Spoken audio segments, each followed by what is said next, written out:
How's everybody doing today? This is Corey Lee's Boxing, and we are back with another banger. So please smash that like button and subscribe. And yeah, man, we're back again, man. So yeah, we got DC Mike on tap tonight, man. I mean, this afternoon, excuse me. I work overnight, so I'm on nighttime vibes right now. But yeah, this is DC Mike, man. Let everybody know what's going on, DC Mike. Hey, what's up, everybody? Mike here from DC Mike. You guys can follow me Instagram DC Mike TV, my website dcmiketv.com. Get your box. If you want some boxing gear, you want some boxing Yep, updates, yep. exclusive interviews, pictures, and all that. You can go to the website, Tell them, Instagram. tell them, tell them your catalog. Tell them who you've interviewed. Let them know. I've been right. I've interviewed Floyd Mayweather, Adrian Broner, Javante Davis. Before Javante signed with Mayweather, right when he signed with him, I've interviewed the singer Maya, who's been out on 106 in Park. 20 years ago, 15 years ago. I've interviewed Rick Ross at Headbangers Gym. I've interviewed the rapper Jeremiah from Chicago. I've interviewed Lamar Peterson, Anthony Peterson. I don't know. I don't interview so many people I can't even keep count anymore. Yeah. Shout out to all around strong in the chat, man. Salute, my brother. But Oh yeah, yeah, what's up, man. James? What's going Yeah, on, that's James? great. Yeah, What up, James? DC yeah, Mike. yeah. He up in the chat, man. No doubt, man. So yeah, Shouts out to Alan Armstrong. yeah. So I mean, right now, man. Like the topic says, you guys. You know, Earl Spence versus Terence Crawford, 2023. Will we see it? Is that something that's possible in 2022? We're gonna talk about it here at Corey Lee's Boxing, you guys. We got DC Mike, man, and like I said, right now, with everything going on, DC Mike, to switch to pretty much get to the nitty gritty. Right now, what do you think Terence Crawford's next fight is going to be? As we all know, he's suing Bob Arum, for being what is he suing him for again? DC Mike, how did you say it? What was he suing him Um, for again? yeah, I don't want to butcher the phrase, but Yeah, something yeah, I'm yeah. paraphrasing it basically, like a racially biased. I don't remember what the correct term was, but something about him being racially biased towards him and excluding him from the big money fights. I'm paraphrasing, by the way, everybody, but yeah, he's suing for 10 million. Yeah. So I mean, with Mm-hmm. that being said, he's got that ongoing, court case going on and all of that. With that being said, Terrence Crawford is a free agent right now, DC Mike. Do you know what that means, dude? That means right now, in my personal opinion, this guy is probably in the best situation he could possibly be in. Now, will the promoters work with them? That's another story. So, DC Mike, where do you see Terrence Crawford going in his next move? And like what promotional company do you see Terrence Crawford working with? Going forward. And now a lot of people like Clarissa Shields and other fighters that can't get that recognition out here in the states. They go overseas, like we've seen. Clarissa Shields inked the deal with UK over there. So yeah, let the fans know, Right. man. Right. Yeah, Terrence is independent. I don't see him having an issue working Terrence Crawford working with any other promoter. Like I say, he's a country boy. He seems like I actually met him a couple times up in New York some years ago. Nice dude, down to earth. He seems really laid back. So I don't see him having an issue working with any promoter. It's a couple fighters out there that's doing their independent thing. Gary Russell. That's probably a bad example, but Gary Russell. A DMV fighter by the name of Jordan Short Dog White. He's also independent. He's doing well, working with promoters. Um, if somebody else is independent, I can't think of it. My mind is shooting a blank. But Crawford is a nice, down to earth guy, so I don't see him having an issue, working with anybody. I mean, I ain't never heard anything anybody say anything bad about Terence Crawford as far as him, doing bad business or being a prima donna or anything like that. So I mean, him being independent, you know, it could work. Matter of fact, another name I was thinking of was Devin Haney. He's also another, independent guy who has, some type of contract with these promoters. So yeah, I mean, Terrence, I think can work with anybody. Yeah, He can work with anybody. It's unfortunate that he's going through what he's going through with Bob Arum. yeah, I don't know, man. It's like Mayweather, tell people, way beforehand, like, I wouldn't go with Bob. I mean, being with yeah. Bob was probably I remember good. him saying that. I remember him saying Yeah. that too. Uh huh. Maybe working with Bob Arum is probably cool in the beginning of your career, but once you start, getting belts, then it could be best for you to leave Bob because the type of money you probably want or you ask for, Bob isn't gonna, pay it out. And I think Corey, I think Bob made a statement right about him losing. What was the statement he made on terms? He's losing money on him. What did he He say said he was specifically? losing. I'm paraphrasing as well, but he said he was losing money on Terence Crawford, and he's done nothing but lose money with Terence Crawford, and that he's a hard fighter to sell. Huh. Wow. So and mind you, Terence Crawford hired Bob Arum to promote him. So, Right. and you got to understand, man. So it's one of those things like I'm hiring you to talk shit about me, you know, Yeah. which Yeah. it sounds messed up, but I mean, we got to call a spade here at Corley Boxing. And that's what we do. So that's what I think is going on right now. I'm gonna be straight up with you, man. Because look at what's going on, DC. You got to understand, like, this guy is a really, I feel like, right now, Terence Crawford is a really good fighter, man, you know? But it's like, who's going to be there to promote him? Who's going to be there to, make sure he gets that extra media coverage, And I think what better guy than Eddie Hearn? Eddie Hearn has done okay, pretty good with okay level fighters. You know, I mean, look what he was doing with O'Hara Davis. Remember O'Hara Davis? Until he got knocked out that one fight, he was doing Yeah, good. remember O'Hara Davis? He was promoting the hell out of him like he was a fucking, like he was the next best thing until he got Swiss cheese by Josh Taylor. The reason why I bring O'Hara Davis up, O'Hara Davis is nowhere near on the level of Terence Crawford, but he was promoting him as like such. So if he can do that for O'Hara Davis, what the hell makes you think he can't do that for Terence Crawford?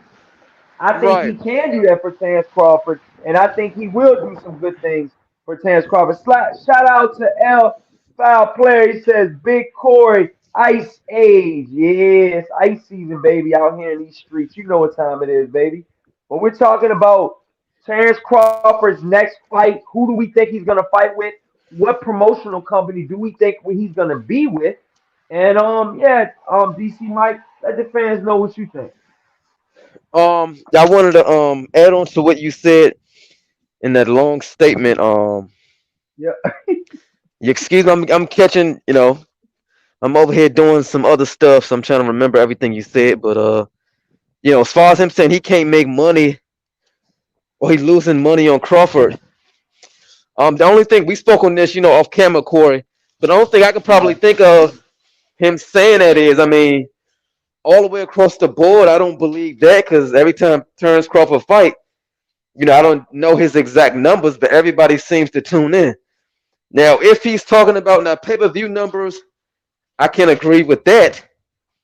But he can't, blame Terence Crawford for that because we living in a Yeah, new age in time where people got the internet, people got the fast stick, people streaming, and a lot of people are basically stealing.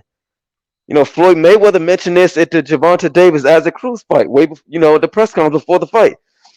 He was yeah, like, "If y'all gonna watch the fight, please support it and don't be uh-huh. stealing." And I guess Okay. fans look at it like, we making, 40, fifty Man, thousand man, dollars. people been stealing the shit out of Terence Crawford's fight. People been streaming the shit out of the bullshit pay-per-views he's been having. They've been streaming the shit out of that shit, man. Yeah. Wasn't that Jeff Horn, Terence Crawford? Wasn't that on pay-per-view? You said who? Yeah, I think it was, wasn't What fight? Terence Crawford versus excuse me, Terence Crawford versus Jeff Horn, remember? Across an Australia. Remember? Um, Wasn't that on I'm, pay-per-view? it might have been. I don't even remember. I believe that was on pay-per-view, man. Smash that like button, y'all. Let's get these likes up. As soon as you guys come in here, shout out to Champ Ross in the chat. Shout out to All Around Strong, L Foul Player. You know, we got the vibes in here. Corey Lee Boxing, DC Mike. But yeah, right now, I mean, who can promote Terence Crawford, do you feel? If it's not Bob Arum. I mean, he's suing the shit out of Bob Arum right now. He's suing him, but my thing is he gonna win? Him being racially biased, how to me, I'm like, how is he gonna prove that? I mean, obviously, looking at us looking from an outside end, Bob is probably, not giving him the best deal or saying some crazy stuff on camera, but how can, like they say in the court system, it's not what you know, it's what you can prove. So to me, how is Terence Crawford going to prove that the Jewish Bob Arum is being, racially biased towards him? You're gonna have to need some, some type of audio of him saying, something crazy off camera. Because if you don't have any, audio of him saying anything crazy, I mean, I don't see how he's gonna win it. Somebody else You told don't me a think crazy story, maybe about Don King. Somebody told me a story about this other fighter that was, fighting for Don King in the early '90s. Long story short, they got into a little spat, and the fighter, wanted to sue Don King. The fighter was right, but Don King's money was way longer than the fighter. So, you got to go to court, you got to pay court Wow. fees. Good If the good point. promoter's money is Good longer point. than yours, how Good can you point. sustain a long, court system? Bob Aaron's money is way longer than Terence Crawford. So if Bob want Good to stretch point. that court case out, Terence gonna run out of money before he run out of money. So it's like I don't see it going good, man. I really don't. I think Terence Crawford should just whatever money he think he lost dealing with Bob, just take the L and move on, like Cut your like losses, Mayweather did. cut your losses and keep going. I think so. Wow. So right here in the chat, we got L File Player. He says, I agree. Hearns is the guy for Bud. That's his best option. Although I still think the Earl Bud fight doesn't get made, even with Bud joining the PBC. Wow. What do you think about what he just said, man? He said he doesn't even think that the Bud versus Spence fight, the Crawford versus Spence fight gets made, even if he joins PBC. Wow. Shout out to Pell. Um, Yeah, man. So what do you think? Yeah, wow. I mean, my um, personal I don't opinion about know. what do you think? I think You so. know what? Because if you really pay attention, Mayweather fighters fight Mayweather fighters, PBC Uh-huh. fighters fight PBC fighters, top ranked fighters fight fight top ranked fighters. So, I Yeah. mean, I don't totally agree with that one. But I'm sure if Terrence and Bud push for it enough, but that's it. Boxing fans really look at it. The only time Uh-huh. you'll see a PBC fighter top ranked fighter, that's very rare. It happens every now and again. Like we just saw Terrence Crawford and Sean Porter. They had two, Al Heyman and Bob Arum fighter fight each other. That happens every now and again, but most times PBC fighters fight PBC fighters, top ranked fighters fight top ranked fighters. Just pay attention, boxing fans. So I don't agree with that one. I guess it's a good point, but I don't agree with that one. Okay, all around strong. Shout out to all around strong in the chat, you guys. All around in the chat says he says if Earl Spence gets by you guys, mean beating you guys, he says he is going for that undisputed. Wow. So all around strong thinks we will see the Earl Spence versus Terence Crawford showdown.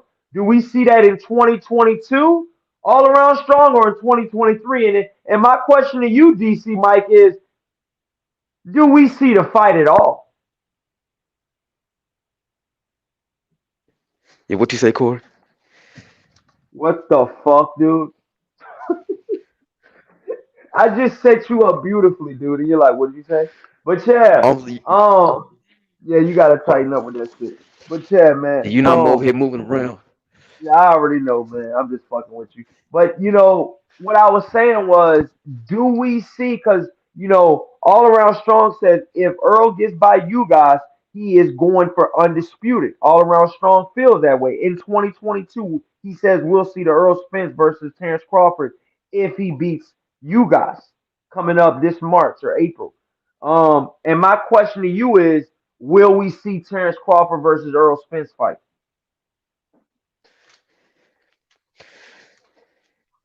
You hold on, my volume went out. Say one, repeat it one more time, Corey. Yo.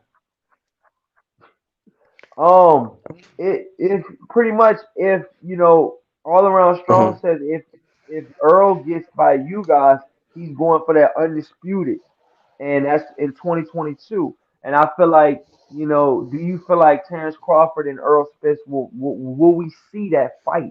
Period. In 2022 or 2023? Shit, even in 2024. Some people are saying that we won't even see that fight, even if he is with PBC. What do you think? I think we see it in 2022. Did you I fucking think hear me so. that time for the fourth time, DC Mike? Did you hear me? Yeah. Did you?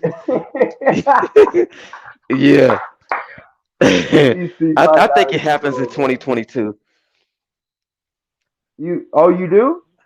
I think so. Yeah. Crawford is what 34, and Spence is what Crawford's getting 32, up there. They getting up there though. No, I think Earl Spence 33, 33 and 33. 32, See. respectfully. Yeah. Yeah. I think it So happens this do year. you think I it would happens say this maybe. year? I think so. Maybe June or July. Matter of fact, when did Spence fight Ugas? In April or excuse me, March or April? Excuse me. I Okay, think so they're that's shooting. okay. I think they're shooting. I think they're shooting for April. Okay, so I think he fights Spence. I would say October, November. That's what I think, but I could be wrong. So you think we're gonna get that? You think we're gonna get that Crawford versus Spence showdown in 20 late 2022? Late. Yeah, I think so. Yep. Wow. Okay. Smash that like button, y'all. My personal opinion about this situation is I think Terrence Crawford and Earl Spence, I feel like everybody's been clamoring for this fight. Everybody's been wanting to see this fight. This fight has been a fight that so many fighting fans, so many boxing fans, so many just casual fans that don't even watch the sport of boxing want to see. You got Skip Bayless, you got Stephen A. Smith, you got everybody, and their grandma talking about Earl Spence versus Terrence Crawford fight. Will we Hmm. see that fight in 2023 or 2022? And Corey Lee's answer to that is we will not see that fight in 2022. My personal Okay. opinion. And here's Hmm. why. Terrence Crawford doesn't even have a promoter yet. He hasn't even had a fight yet. Is he going to even wait out and see who the winner is of you guys Spence, or does he want to fight in between? I'm thinking he's going to want to fight in between because why would you wait on the shelf while Earl Spence is getting better in each fight and you're just on the shelf waiting? I don't think that Terrence Crawford is that type of guy. I think Terrence Crawford is going to want to fight, and I think he's going to want to fight, you know, pretty soon. So, that's my personal opinion. I think we can see the fight in 2023, maybe, but that's a far shot. You see what I'm saying, DC? Yeah, but Corey, I mean, I think you say does Terrence Crawford need a promoter? Technically, he don't need one. He has a big enough fan base to where he don't need a promoter to help. Obviously, the promoter will help, get But how does he commercials and have a stuff big like. enough? How the fuck is DC Mike? How the fuck does he have a big enough fan base when Bob Arum's claiming he's losing boatloads of money on Terrence Crawford? Where is his fan base at, dude? The Okay, fuck? so to put aside what Yeah. Bob said, do you think he have a fan base? Huh? I said to put aside what Bob said. Do you think Crawford got a fan base? I think he I has a fan mean, base. I'm gonna be honest with you right now. Terence Crawford, right now, when you're talking about fan bases and you're trying to compare fan bases, I think Errol Spence's fan base is bigger than Terence Crawford's. I'm just throwing that out there. I'm just Okay. throwing that out there. I'm throwing that out there. Without picking sides or anything like that. But I really think that I really truly think that Earl Spence's fan base is bigger than Terence Crawford's fan base. You know, I mean, you guys got to understand, you're dealing with a Hall of Fame promoter, and he's saying that Earl he's Spence has losing money. 783,000. Okay, Terrence what we Crawford doing? What has we doing? We doing Instagram? What you 750,000. So doing? they around the same amount of numbers. Where on Can you hear Instagram? me? Where you getting those numbers from? Yeah, I can't. I can hear you. Can you hear me? What happened to the audio? Yo, we can't hear you. Go back and go back. Come back and come back in. Yo, It's Corey, can you two. hear me? Yeah, can you I hear me? can't hear anything. Yeah, he's at a technical difficulty, y'all. He'll be back. But Chad, man, in 2020, right now, you guys, I think in 2022, I think that we will see Crawford fight. I think that the fight that Crawford fights next, I think will probably be the Josh Taylor fight. I think Josh Taylor versus hold on real quick. DC Mike, can you hear us?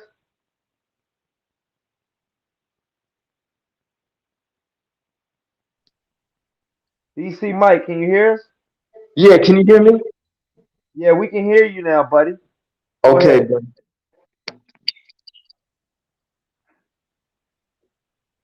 Yep. All right, so look. All right, so you there, DC Mike? Yeah. All right, so like I was saying, you guys, man, Terrence Crawford, right now, I think he's gonna fight Josh Taylor next. I think right now, I think Josh Taylor is the type of fighter right now that he's done everything that he could possibly do at 140. And moving forward, I think that it's only right for him to move up and possibly fight a guy like, as we all know, as a pound for pound top five fighter in Terence Crawford. Why not Josh Taylor from cleaning up the 140-pound division? Why not fight a guy like Josh Taylor? Why not Josh Taylor fight a guy like Terence Crawford? What do you think about that, DC Mike? You good?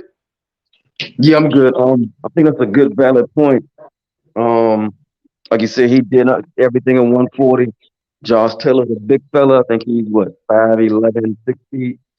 Um, Yup. He's I about mean, he's it'll about be a big 5'10", fight over in the he's about UK. 5'10", 5'11".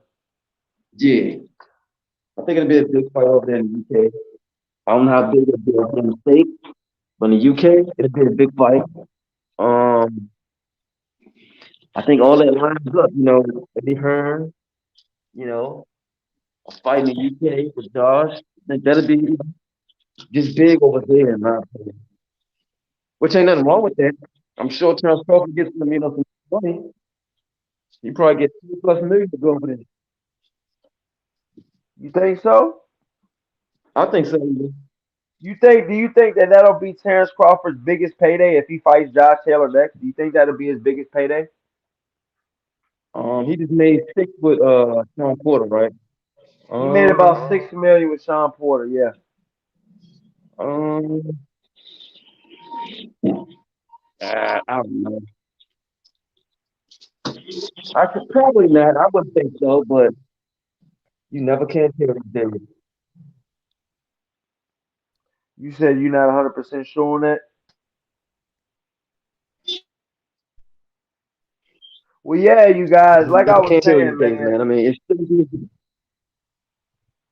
What'd you say? I say, yeah, as far as with the money's concerned with that fight, Mhm. you never can tell, man. So yeah. with that being said, we all know that with Earl, we all know who Earl Spence is gonna fight next, you guys, and we all know that Earl Spence next fight will be against a guy that we consider a pretty good fighter. I mean, this guy that I'm ready to name has beat the likes of Manny Pacquiao. Okay, when you beat a guy like that and a legend like that, okay. Not only that, Manny Pacquiao was coming off the Keith Thurman win. That's a big win, man, from an Adrian cagey veteran like Manny Pacquiao, future Hall of Famer, and Manny Pacquiao. And for him to beat a guy like that, and for him to, do what he did against, you know, a future Hall of Famer like that and Manny Pacquiao, I think you guys earned the right to fight Earl Spence Jr. Um, but with this matchup coming down, DC Mike, um, how do you see this Earl Spence versus you guys fight going down, man? It's going down, man. They're going to fight in up. I think it was either March or April, so it's going down in the next couple months. How do you see this unify? Remember, you guys is the WBA champion now, Right. okay? And Earl Spence is the IBF and WBC champion, and Terence Right. Crawford got that WBO. So yeah, how do you see that fight going down, man? We're getting one step closer to undisputed, baby. Right. Um, I'm before I tackle that, I want to tag on to what you said, about the Ugas and Pacquiao fight. Ugas beat Pacquiao. What was it? They gave it to him by unanimous, I want to say. Yeah, Pacquiao was already. I ain't trying to take nothing away from Ugas. He yeah. a good fighter. Pacquiao obviously was 40 years old. Been through. How much credit you gonna get off beating a four? I don't know. How much credit you gonna get off beating a 40-year-old man out there? You're not gonna get this credit at all. I'm not trying to, talk about his win or whatever. But Pacquiao he was an old man. He was he was old as dirt by the time he got to Ugas. And he still Was put up a was good what fight. Ugas. was but listen, let me ask you this though, DC Mike, since you want to talk about that. Was Manny Pacquiao old when he fought Keith Thurman and beat him and knocked him on his ass? Was he Yeah, old then? he was. Yeah, How the fuck does an old man beat a guy like Keith Thurman if he's so old? it's a different style of matchup. What type of different style? What are you talking about? I said different style of matchup. Like it's the way Ugas fought. It showed Pacquiao's age a bit Yeah. more. When he fought Thurman, he was still what 38 or something like that. He was still an old Mhm. guy. But the way Thurman fought, Pacquiao was able to land some shots on him. And truthfully speaking, when he beat Thurman, that fight was neck and neck.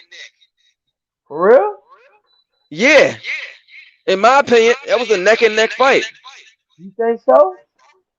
When he knocked him down the first round, we give Pacquiao the first round.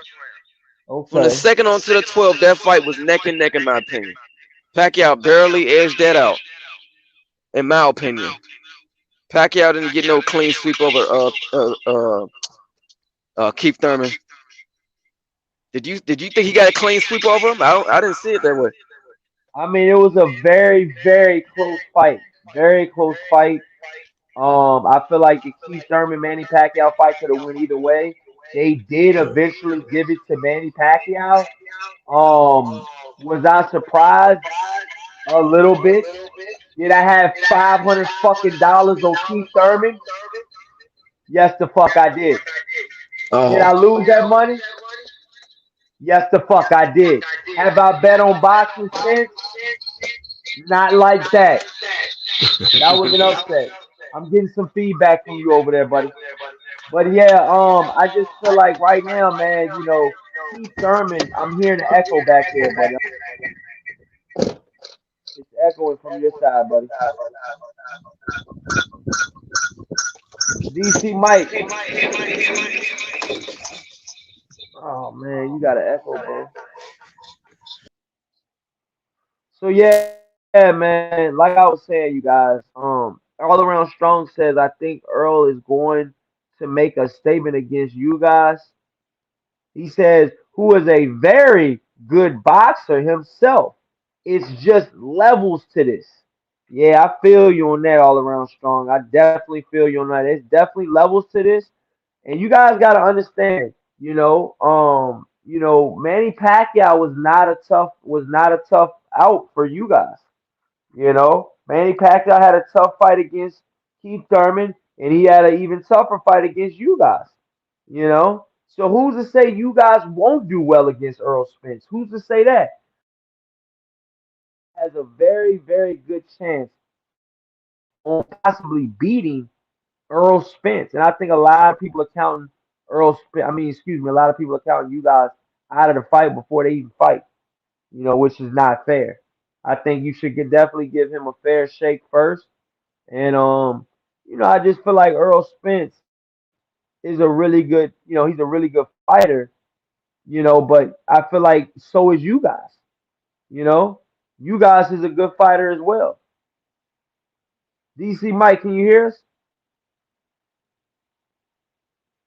Yeah, having technical difficulty. DC, yeah, he's not there anymore. But yeah, Samuel Shaw says salute. Corey Lee, Mr. Ice Season. It's been a while, my brother. You already know, man. We're in here though, man. We're talking about Terence Crawford versus Errol Spence, a possible showdown in 2022 or either 2023. Doesn't 2022 Corey Lee box. I don't think it happens. I don't think the pieces get moved fast enough, and I don't think that I think that it's all written to happen in 2022. But I think the politics of boxing get in the way of it happening again in 2022. So yeah. Also says in the comment section, he says he says, while Pacquiao Thurman was competitive, Manny won decisively, in my opinion. Thurman took his mouthpiece out after that body shot. Good point all around strong. But yeah, I mean, right now, Manny Pacquiao is a really good fighter. I still think that Manny Pacquiao can compete at the top level. But right now, Manny Pacquiao is doing other things. And some people thought Manny won. You know, and some people thought Thurman won. But the case is that Manny Pacquiao won, and then Manny Pacquiao was supposed to fight, Earl Spence, but there was a late replacement, and that late replacement was you guys. And you guys came in and won and spoiled it for everybody as a late replacement. L Foul Player says, what I've seen with Earl when it comes to Bud is a whole lot of fronting. I can't see Earl, who I think will struggle with you guys, goes into a fight with Bud after you guys. Wow. Wow. Can't see Earl. So you think he's gonna struggle against you guys? Wow. Shout out to L Foul Player, man. He's thinking the same thing I'm thinking, man. I think it's gonna be a tough fight. I don't think Earl Spence has been in a fight like you guys as of yet. If you guys comes in A plus shape and and does what I think he can do, I think he can beat Earl Spence. You know, what I think he can do and what he will do are two different things. You know, but I definitely think it's going to be a competitive fight. I definitely think Earl Spence is going to be in for he's going to be in for a fight, man. You know, you guys is no joke. You guys is definitely not anything to mess with. I think that right now, you know You guys gotta understand, you guys is very, very much so underrated. And the reason why I say that is because you guys has beaten Manny Pacquiao, a future Hall of Famer. And man, mind you, some people might want to say Manny Pacquiao is old, but he just beat Keith Thurman, who is young. So when you defy father time, are you older? Are you, are this old, fighter? I feel like, just a couple, almost a year ago, it's been almost a year, but, you know, just a year ago, Manny Pacquiao was, some say, the best at welterweight, or some say, he was really good at welterweight. And just in one fight, a year later, and just one fight later, he's washed up and he's old. I mean, come on, dude. You know, all around strong in the chat says Bud himself said Bob couldn't get him Earl fight all this time. How was Earl fronting? Real question. Wow. So okay, wow. So that's the L file player. He says, all around Shaw says Bud himself said Bob couldn't get him the Earl Spence fight all this time. How is Earl fronting? Real question. And then Samuel Shaw in the chat saying, shout out to all you guys in the chat today too, man. No doubt, man. We guys getting it in on this beautiful Saturday. Um Samuel Shaw in the chat says Earl isn't gonna struggle with you guys at all. If Abel Ramos had him hurt, definitely Earl is gonna hurt him. Don't let the 40 plus years Manny, who had sat out for 2 years that you guys beat, fool y'all. Yeah, I feel you on that. I definitely feel you on that, Samuel Shaw, for sure, man. Um, yeah, man, Earl, but I think I'm not saying, I'm saying Samuel and that Errol Spence versus you guys fight. I think it's gonna be competitive. You know, you're saying that he's not gonna struggle at all. We're gonna see. We're gonna see. We're gonna definitely see. Um, L Foul player in the chat says, I'm not gonna lie though. He says Earl's movement in his last fight against Danny was really good. He says, I thought he looked sharp, although Danny can't move. That was in 2020 though. Yeah, I mean, Danny, for what it is, he's not a good movement fighter on his feet, but hey, I think all in all, Danny's a pretty good fighter, but, you know, at that particular time, I feel like Earl had his number, and that's what it was. But as far as Earl Spence fighting you guys, I think you guys is a different fighter than Danny. I think you guys need to,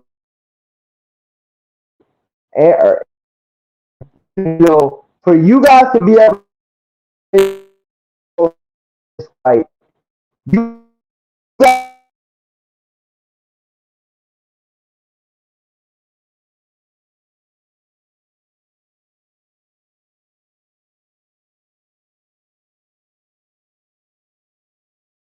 his ass, okay, in the beginning fight, both in the beginning fights, okay. He's gonna have to do something like that, okay, to make him know I'm not to be fucked with today. I'm not to be fucked with, and I'm here to fight. And this is gonna be a fight. You guys is gonna have to do that. You guys is gonna definitely have to, he's gonna have to implement his game plan. You know, he really is. He really is, man. He really is. L Foul player in the chat says, I'm not gonna lie though, Earl's movement in his last fight, yeah, I mean against Danny, yeah. But that's against Danny, you know. Who's to say he's gonna be able to do that against you guys? You guys is a different fighter. You guys is stylistically, I feel like you guys matches up better with Earl than Danny does. Okay? Danny had those powerful punches, But then after those powerful punches didn't land and it wasn't hurting Earl Spence like he did guys at 140, then what? You know? Then what? You know? You guys gotta understand you can't keep loading up with shots and thinking that they're gonna every shot is gonna be a home run hitter. You gotta think in there. You gotta use your brain, you know? And that's the way you win these fights, man. You know? You gotta use your brain, man. That's what's gonna win you the fight, not your hands, man. You know, people say they let the fist do the talking. You better let your mind, you better let your brain do some thinking too. Al Foul player in the chat says, I've seen nothing from Earl that makes me think he wants this fight with Bud. Outside of that press conference when Earl was twisted, these cats have no shame and Earl will rush into a key fight.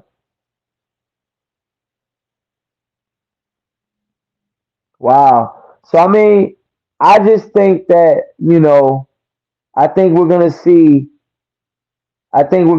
maybe a Terence Crawford versus Josh Taylor, and then we already seen the Keith Thurman versus Barrios. Okay, and I think if Keith Thurman wins that, which everybody thinks he should, if he wins that, I think that Earl Spence and Keith Thurman might fight after that for the summer or late 2022. You know, but yeah, man, that's what I'm thinking so far, man. I really think that a lot has to do with the promotion. We got to see who Terrence Crawford goes with in the promotional company. Does he go with Eddie Hearn? Does he go back and mend things with Top Rank? Does he go with PBC? We've yet to know, man. You know, but yeah, man, I'm gonna get out of here, you guys. I really love doing this live stream. It's too bad, DC Mike and his connection wouldn't work. It's all good. He's out there hustling, getting his money. Um, but yeah, man, we're gonna definitely do another live stream, you guys.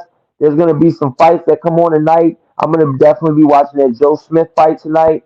So if you guys want to check out Coily Boxing later, check me out. I might be going live for the Joe Smith fight. He's fighting a late replacement, so I mean it's really nothing to cover for real because he's supposed to beat this guy. So we'll see what goes on tonight. Joe Smith might. Um, We might see Joe Smith versus Arthur Beterbiev if Joe Smith wins. That's the fight that I want to see. So yeah, man, I'm gonna tune in. And hopefully we get Joe Smith versus Arthur Beterbiev and then the winner of that fight, Canelo. Boom, there you go. And I think it'll be awesome, man. So yeah, let me know what you guys think in the comment section. Um, Hold on real quick. I think we got DC Mike coming back. DC Mike, is that you? It's me. Oh shit, dude! I thought it was. Is it Batman? Is it Superman? No, it's DC Mike, y'all. He's back. He's Yeah, I was fucking listening back, the whole dude. time. I was in the Oh, you background were? waiting for you to click me in. Yeah. Oh, I didn't see it. Just showed guests, and I tried to click in like about 5 minutes ago, and it didn't work because I was like, Yeah, I "Hello." was, I clicked. It had two of your tabs on there. yeah, I was listening the whole time. Yep. So, what do you think about what I said?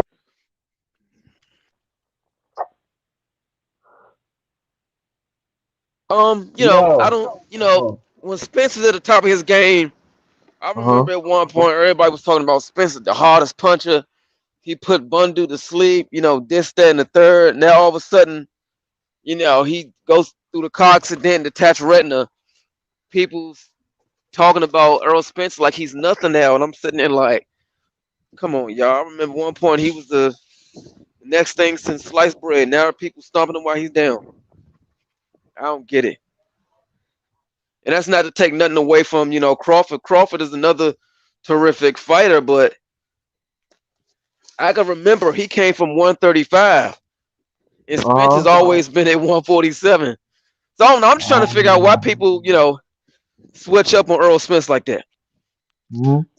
I don't know how many, people in the chat that was on the Earl Spence that was, in his corner before he had the detached retina and a car accident, but it seems though Yeah. to me, or since that happened, And Errol Spence getting knocked out by Crawford now. I'm sitting But there do like, you think? okay. But do you think some of those? Do you think like the detached retina in his car accident, stuff like that? Do you think that'll? Do you think that? Do you think that'll play divid? Like, do you think that actually? Do you think that matters on what's going on right now? I think it do, but my thing Do you is, think those? Do you think those injuries will cost him? I think it will. I said to play maybe a 30 or 40% chance. I could be wrong, but um, very few people, rarely come back from a detached retina. I only know one fighter that did it, and he's from the DMV area. Who is I, that? it's Sugar Ray Leonard. He was the only guy that did it. The only guy Other that did. fighters that came off of a detached retina and was able to fight, have a few fights after that. Do you feel like he was the same fighter after that? Sugar, no, hell no. It's a clip on YouTube. Wow. I forget the name of it. Sugar Ray Uh-huh. was at some I want to say it was around maybe 80, 81 or something. He was at some, I don't know, some sorority, or I don't know. He was at some army event or something, right? They had a boxing program, and Yeah. they had a cardinal rule. They was, Sugar Ray had gotten in the ring with the guy. They was, moving around, shadow boxing. The cardinal rule was not to hit neither one of these guys in the face. Sugar Ray wasn't supposed to hit them in the face. They weren't supposed to tap him in the face. So they, Uh-huh. flashing punches, whatever, moving around. The guy accidentally jabbed Sugar Ray, in his eye after, he had the detached retina after Tommy Hearns. And you can pull it up on YouTube. I don't remember the title of the video, but anyway, he accidentally jabs him in the eye, and Sugar Ray's commentating, and he was like, when the guy hit him in the eye, he had a flashback. He was, he said he was very secure about his eye.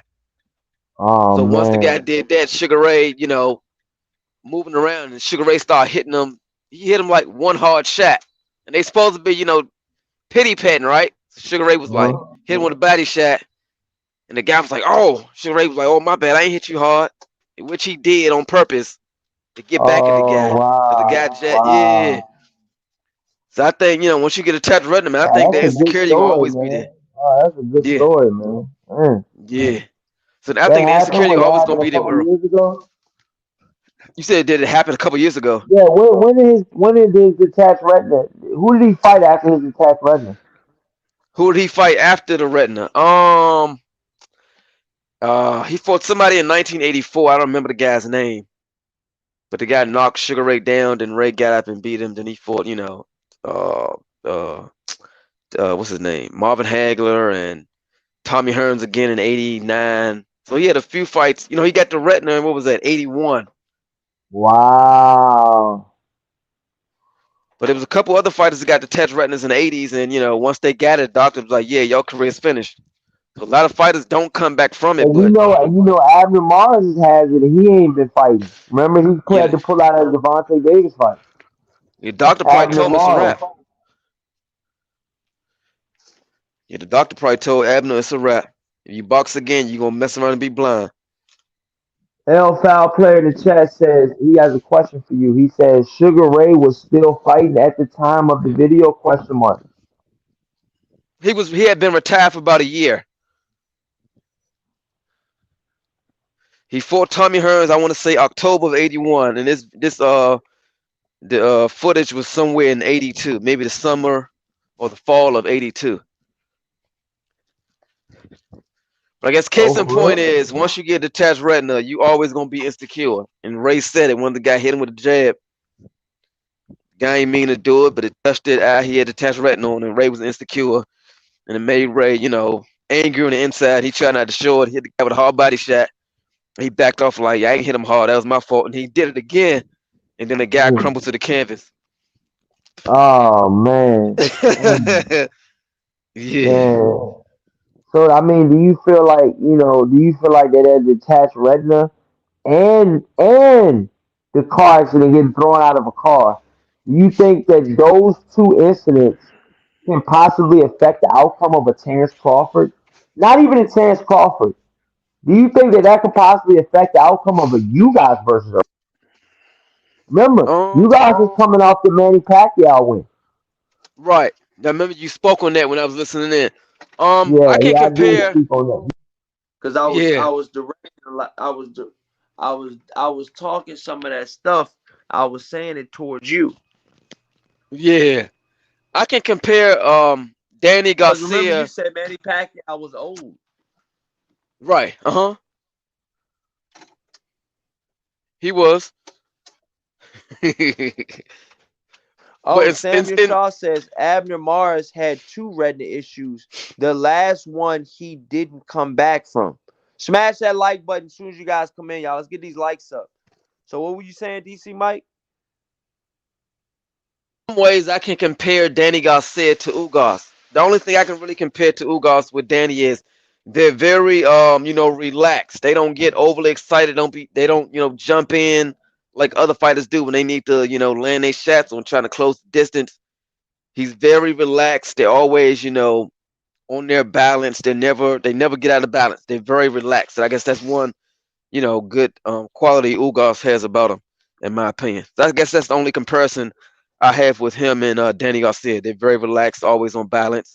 You rarely, see them out of balance if they're trying to close the distance. They won't, jump in or leap in trying to close it. They'll always be relaxed and, stay on balance. But what was your other Yeah, question? man. Wow. So do you think right now do you think you guys has a chance? He has a chance. He got a chance. I mean, I think anybody with two hands got a chance. But Yo, come on, man. he said, "Stop giving me these cliche answers." Yeah. Um, he got a chance. Does he have a chance to win the fight, man? I, he got two chances of winning. I think he has two good chances. He has two slim and none. I think Errol Spence I think Errol Spence beats him. I don't know about knocking him out. If he I wouldn't be surprised if Earl can't knock him out because like I said, he's always relaxed like Danny. They never get out of balance. And who knows? Ugas may have a chin on that a lot of people haven't seen. But like I said, if he don't knock Ugas out, I won't be surprised. Yeah. I think he can possibly put him down, but if he don't knock him out, I won't be surprised. I don't know. I guess So Earl you by don't think decision. Errol Spence can knock out you guys? I mean, he can if he hit him right, but the way Ugas fights, he's kind of like Danny to me. Like if You think he fights like Danny? now he don't fight like him, but he's in him. He has the I same don't think qualities. Danny Garcia and fucking you guys fight anything alike. Right? No, I'm not saying they fight alike, but as far as them being relaxed all the time, that'll help any fighter out that's in that ring. If you're in the ring and somebody hit you with a good shot, then you're getting all excited and nervous. You don't know what's going on. Once you always relax and keep your composure, that'll help you out a lot. Just as far as that aspect alone, just that one. Like I said, if Spence hits him with a good shot and he don't, he keeps his composure, he could possibly, last the 12 rounds. And I mean, it won't surprise me if it go 12, and it won't surprise me if Earl knock him out. But I don't think he will. But who knows? That's if Earl can hit him right though, because Ugas sometimes Yeah. got good. He sometimes got pretty good defense. But if Yeah. Earl hit him right, then I think Earl knocks him out. But I don't see Earl hitting him right like that. I think Ugas is going to use all his, experience, capabilities, and somehow just last the 12 rounds. Now, if he lasts, I see his face getting beat up. I Whoa. definitely see 'Cause that. did you see his face against? Did you see his face? Hold on. Shout out to Samuel Shaw in the chat. He says you guys' chin got checked by Ramos, and it looks suspect. Yeah, You hear what he that's very said? much true. Uh huh. Did you watch Did you watch that fight? I did not. I mean, if it got checked, I can believe that. I guess anybody can hit a good shot, but He said I did not, but if it got checked, I can believe that. I mean, Earl Spence got his checked in the beginning of his career, so I mean, it happens. Do you remember that? I do. I forget the guy's name he fought, but Earl Spence, I want to say, was 8 fights in. And the guy, he was a southpaw as well. I remember his name. Him and Earl was throwing a lead, right hook, and he caught Earl with the right hook, and Earl, buckled for a second and grabbed him. But I can believe, Ugas getting his chin checked. But like I said, if Earl can hit Ugas right, then he, knocks him out. Now, if he can't get in a good shot and Ugas is using all his experience capabilities, then he'll last 12, but his face will be beat up. And Earl, in my opinion, will win a decision. Once Ugas, if Ugas ever try to do a Manny Pacquiao or Sean Porter he can't close the distance and start reaching and getting off his feet, then Earl will hit him with that's when he'll open up, and Earl can, in my opinion, hit him with a good shot and put him out. But if he don't reach and he stays composed, I think it's gonna be a long night. But Earl's definitely gonna be the strongest puncher. Larte did that to Earl Spence. Larte. Was that the black guy? I think he was black, if I'm not mistaken. Yeah, the black guy named Larte. Yeah. Yeah. It was in that fight that Earl Spence got hurt. That's what you were referring to? Yep, same fight. What happened? He just got hit with a shot he didn't see coming? It's kind of like when Mayweather fought DeMarcus Chop Cole. They was throwing a punch at the same time, and his shot just got to him first. Oh, really? Yeah, they was throwing at the same time. Both of them southpaws. They was throwing a lead right hook, and his hit Earl's on the chin first. And Earl, buckled and tried to duck down. And then the guy came in and Earl grabbed him immediately. But that was the only time I ever seen Earl, buckle. But yeah. I think Ugas gonna be a good, little fight for him. As far as, Ugas probably gonna be the most, relaxed and composed fighter Earl Spence has ever fought. Next to Danny Garcia, in my opinion. So, do you think right now who's the best welterweight in the 147-pound division? Who does DC Mike think that the top 147-pound fighter is right now?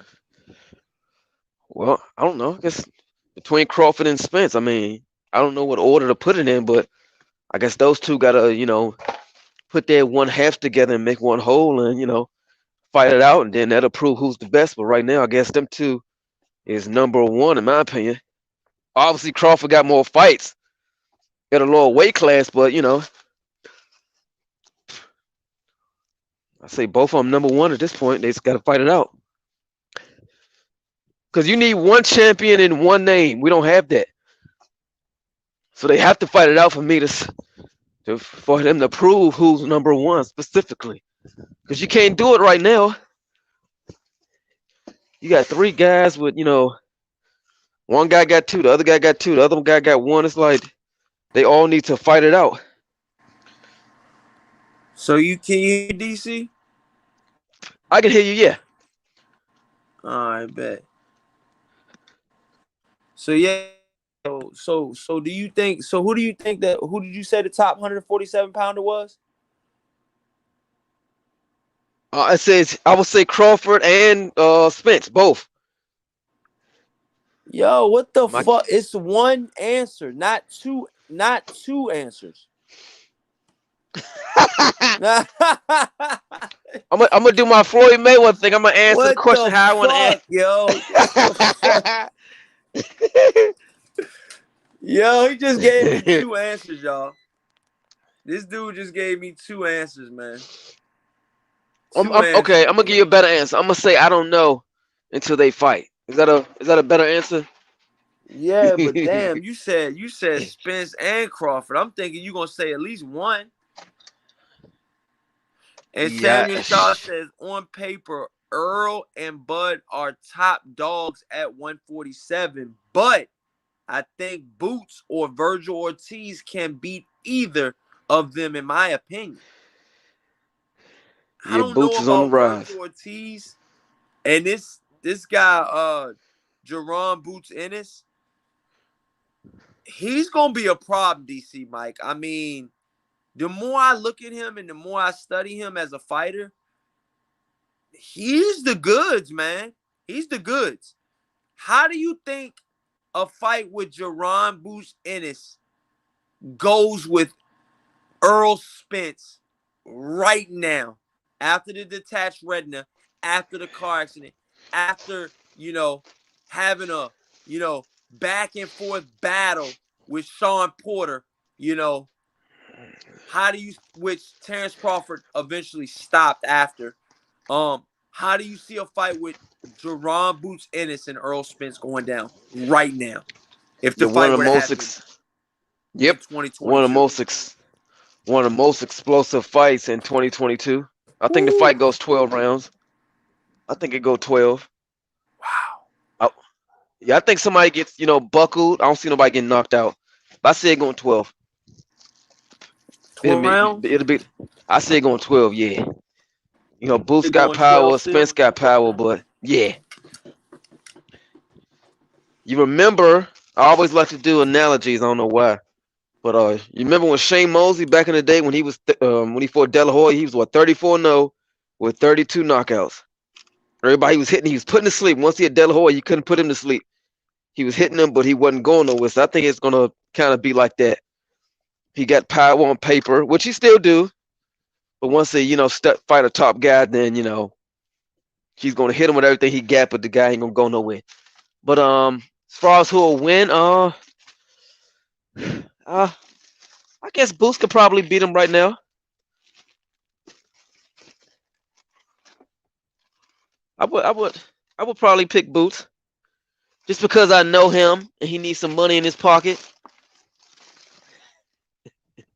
So do you think Boots is trying to get a fight? Is he trying? I think so. I think he is, but I think they're gonna wait for This is my opinion. I think they're gonna wait for Earl and Crawford to get it over with, and then the loser goes up to 54. Then it opens it up, and then they'll throw Boots in there. I think they're gonna do Boots like they did Shane Mosley. They're gonna wait till him to get 32, 34 fights in for somebody to get out the way, and then they're gonna give Boots a shot. You think that's how it's gonna go down? I mean, yes, damn, he's already 26 fights in, right? Yeah, Samuel Shaw in the chat says Virgil Ortiz is the goods too. Don't let his nice guy demeanor fool y'all. The boy got a mean streak in him with a lot of dog in him to back it up. How do you feel Virgil Ortiz fares against Errol Spence next? Yeah, I think it'll be a tough fight. Virgil always coming forward. I think he's a hard punch But as I well. think that plays into the hands of Errol Spence, doesn't it? Seen Errol Spence fight off his back foot. Can Virgil? So you saying can Earl fight off his back foot?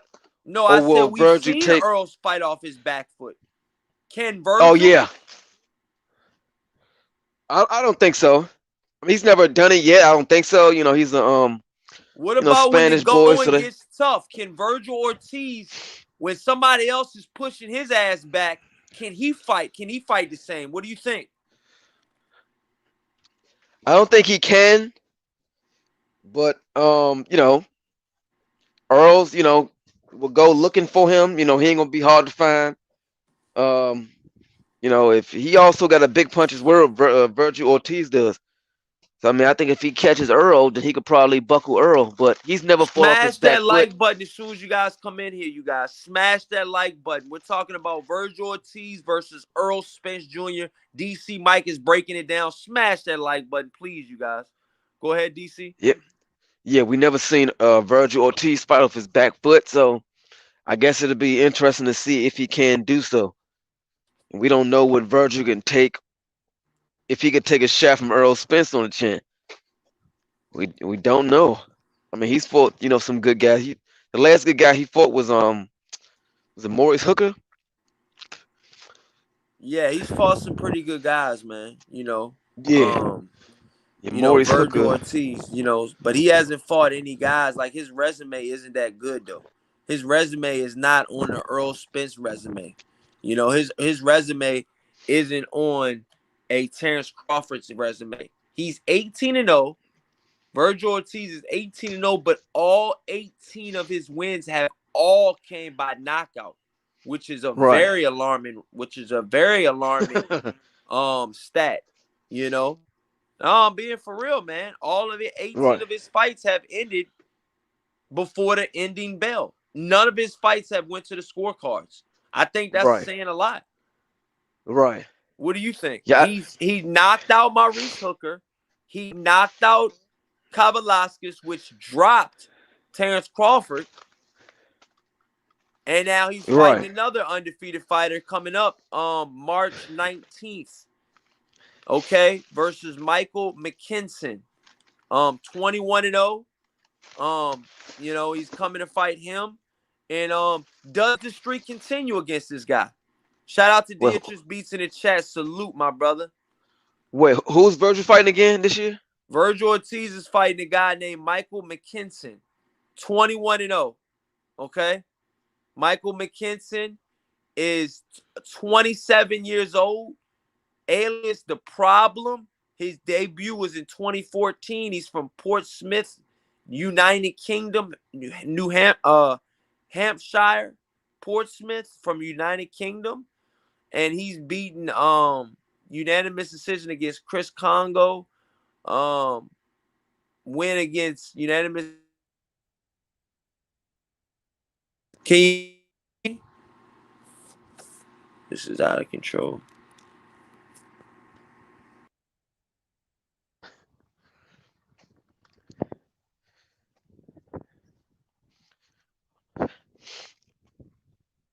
Can you guys hear me? My bad, DC Mike. Can you hear me?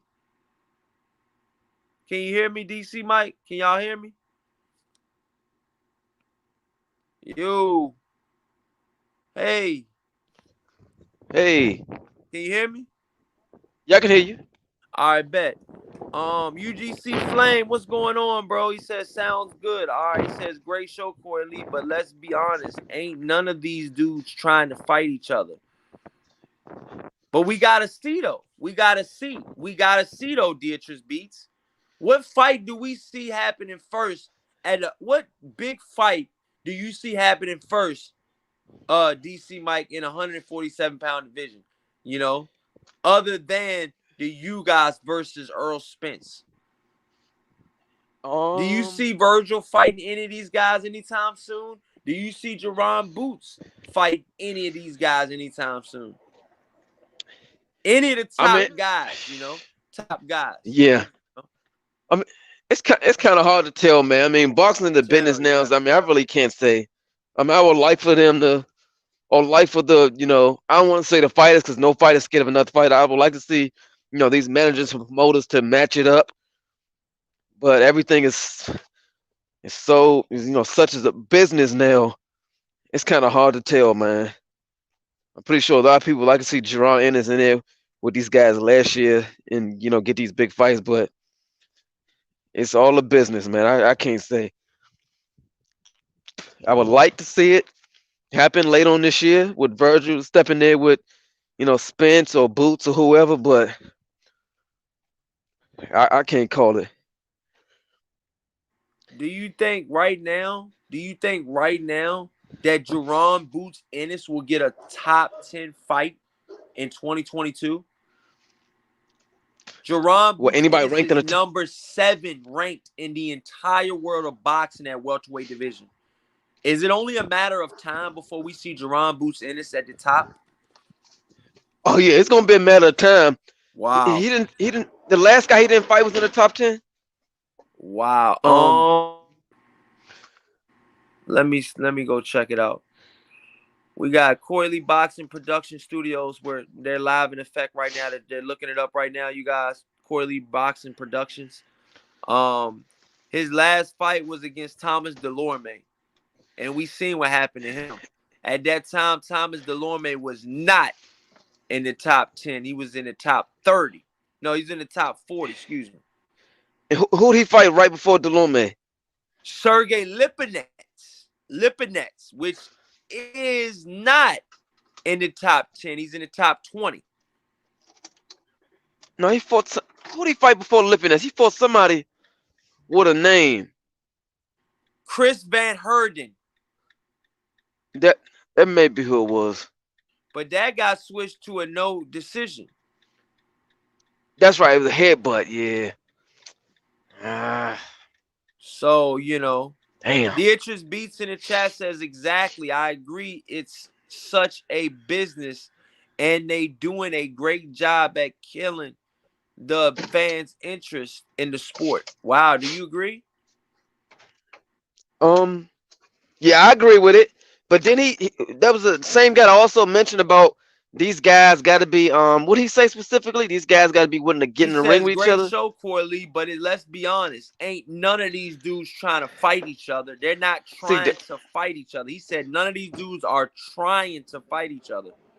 Hold on, so how he gonna blame the fighters? I know he not saying fighters are scared of another fighter. I know he not saying that. I just want to challenge you, brother. I don't. Mike ready to turn up, yo. Oh shit, y'all. Yeah, DC Mike's from DC, y'all. So just be So I know he not saying a fighter is scared of another fighter. Oh no. I know that's not what he's saying. Oh no. Please, bro, tell me you're not saying that.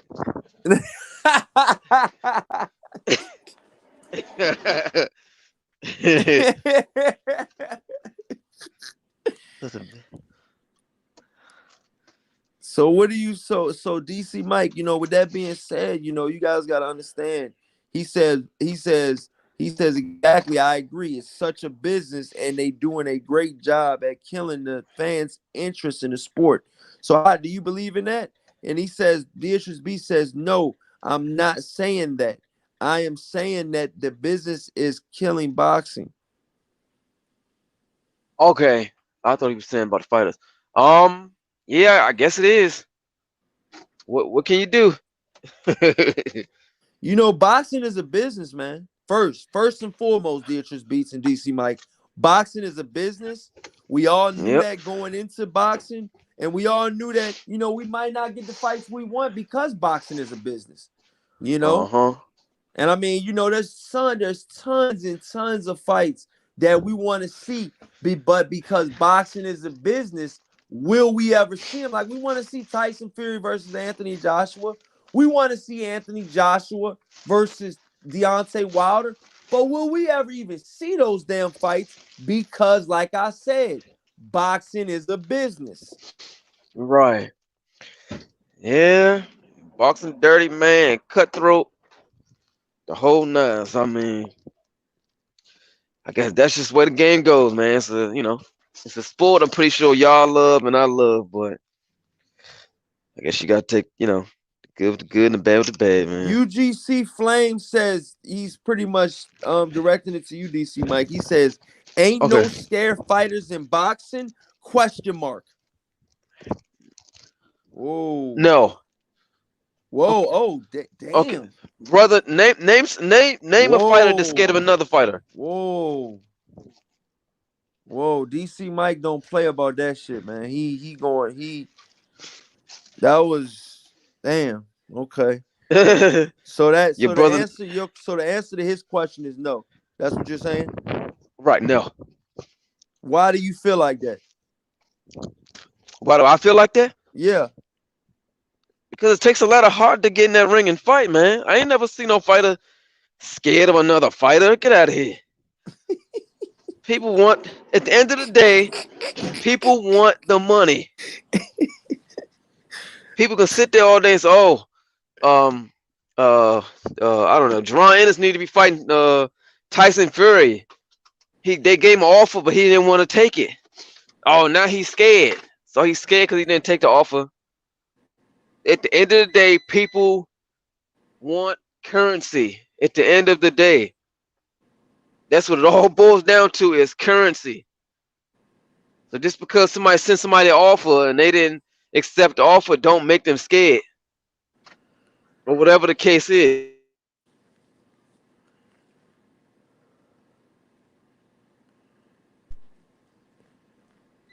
Beatrice Beats in the chat That was all. says, huh, what'd you say, DC?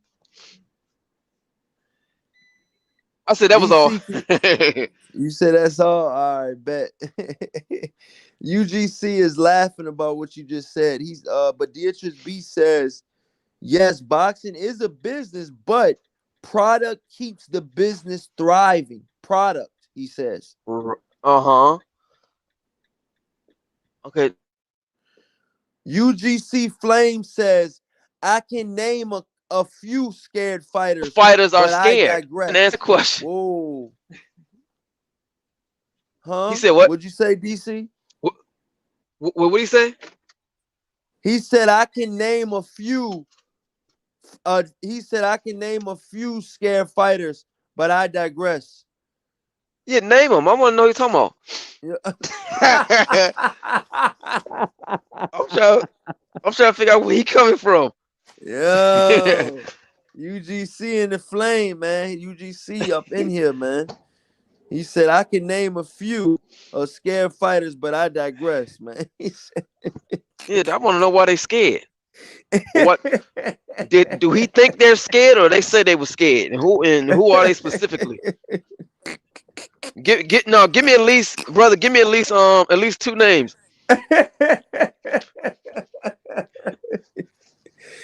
Yo. So, damn. So Samuel Shaw in the chat says Nonito Donaire and his wife Rachel was on another content creators panel, and they broke down the shady business of boxing, and it's not the fighters who get in the way of fights not happening. It's the upper guys. Uh-huh.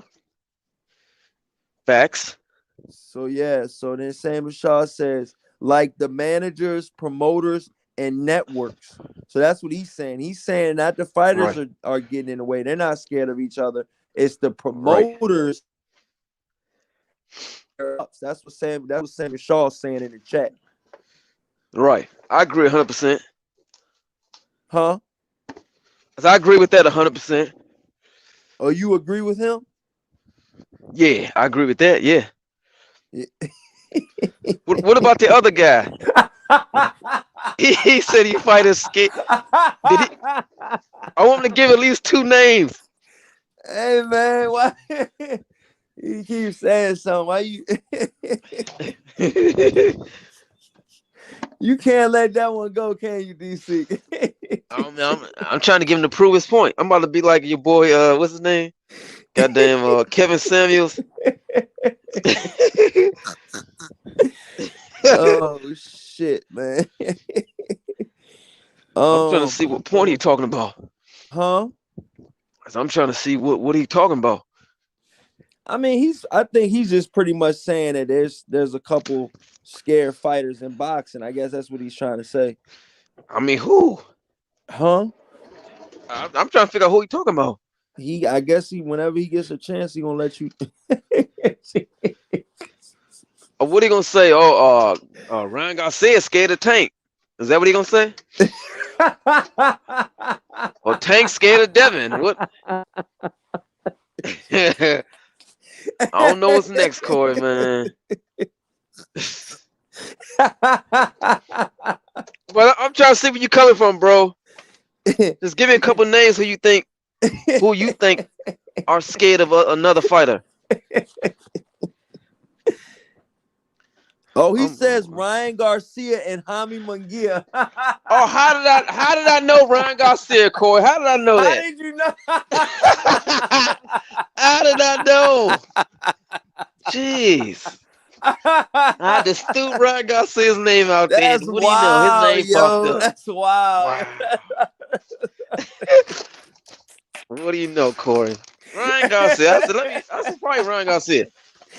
Oh shit, yo. That was too funny. He said Ryan and Jamie Munguia. He said Ryan Garcia and Jaime Munguia.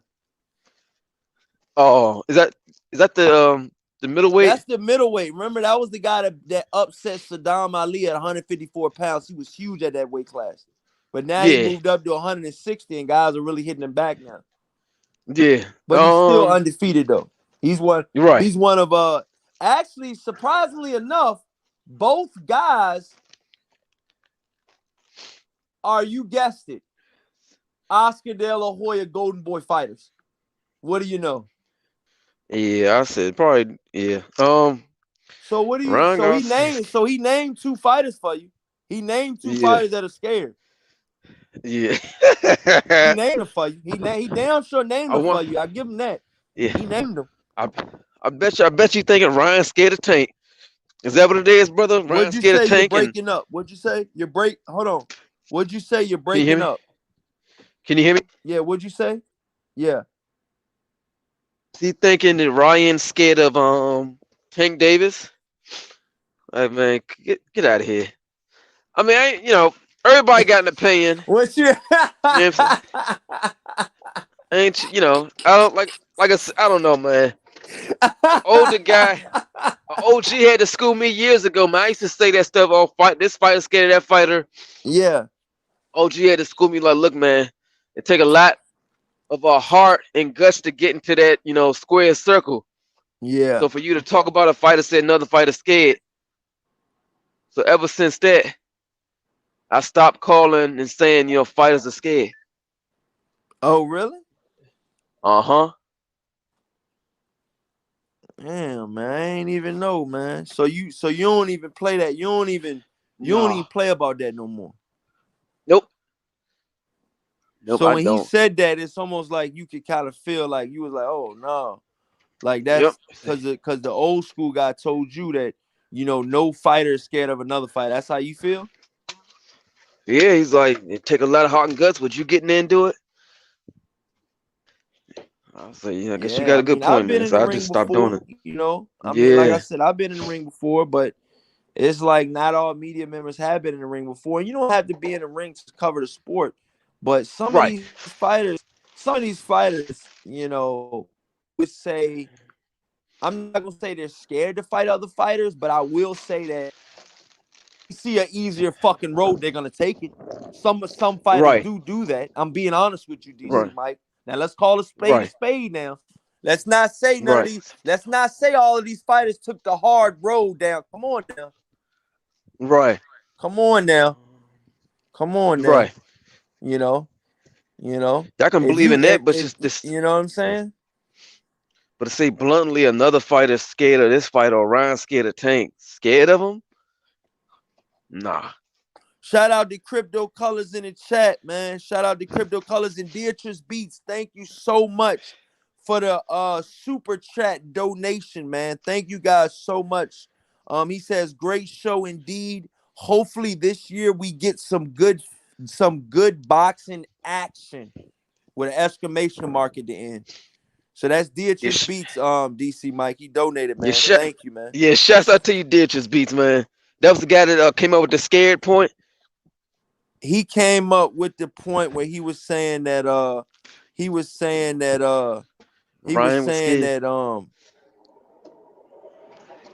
he was pretty much saying boxing was a business.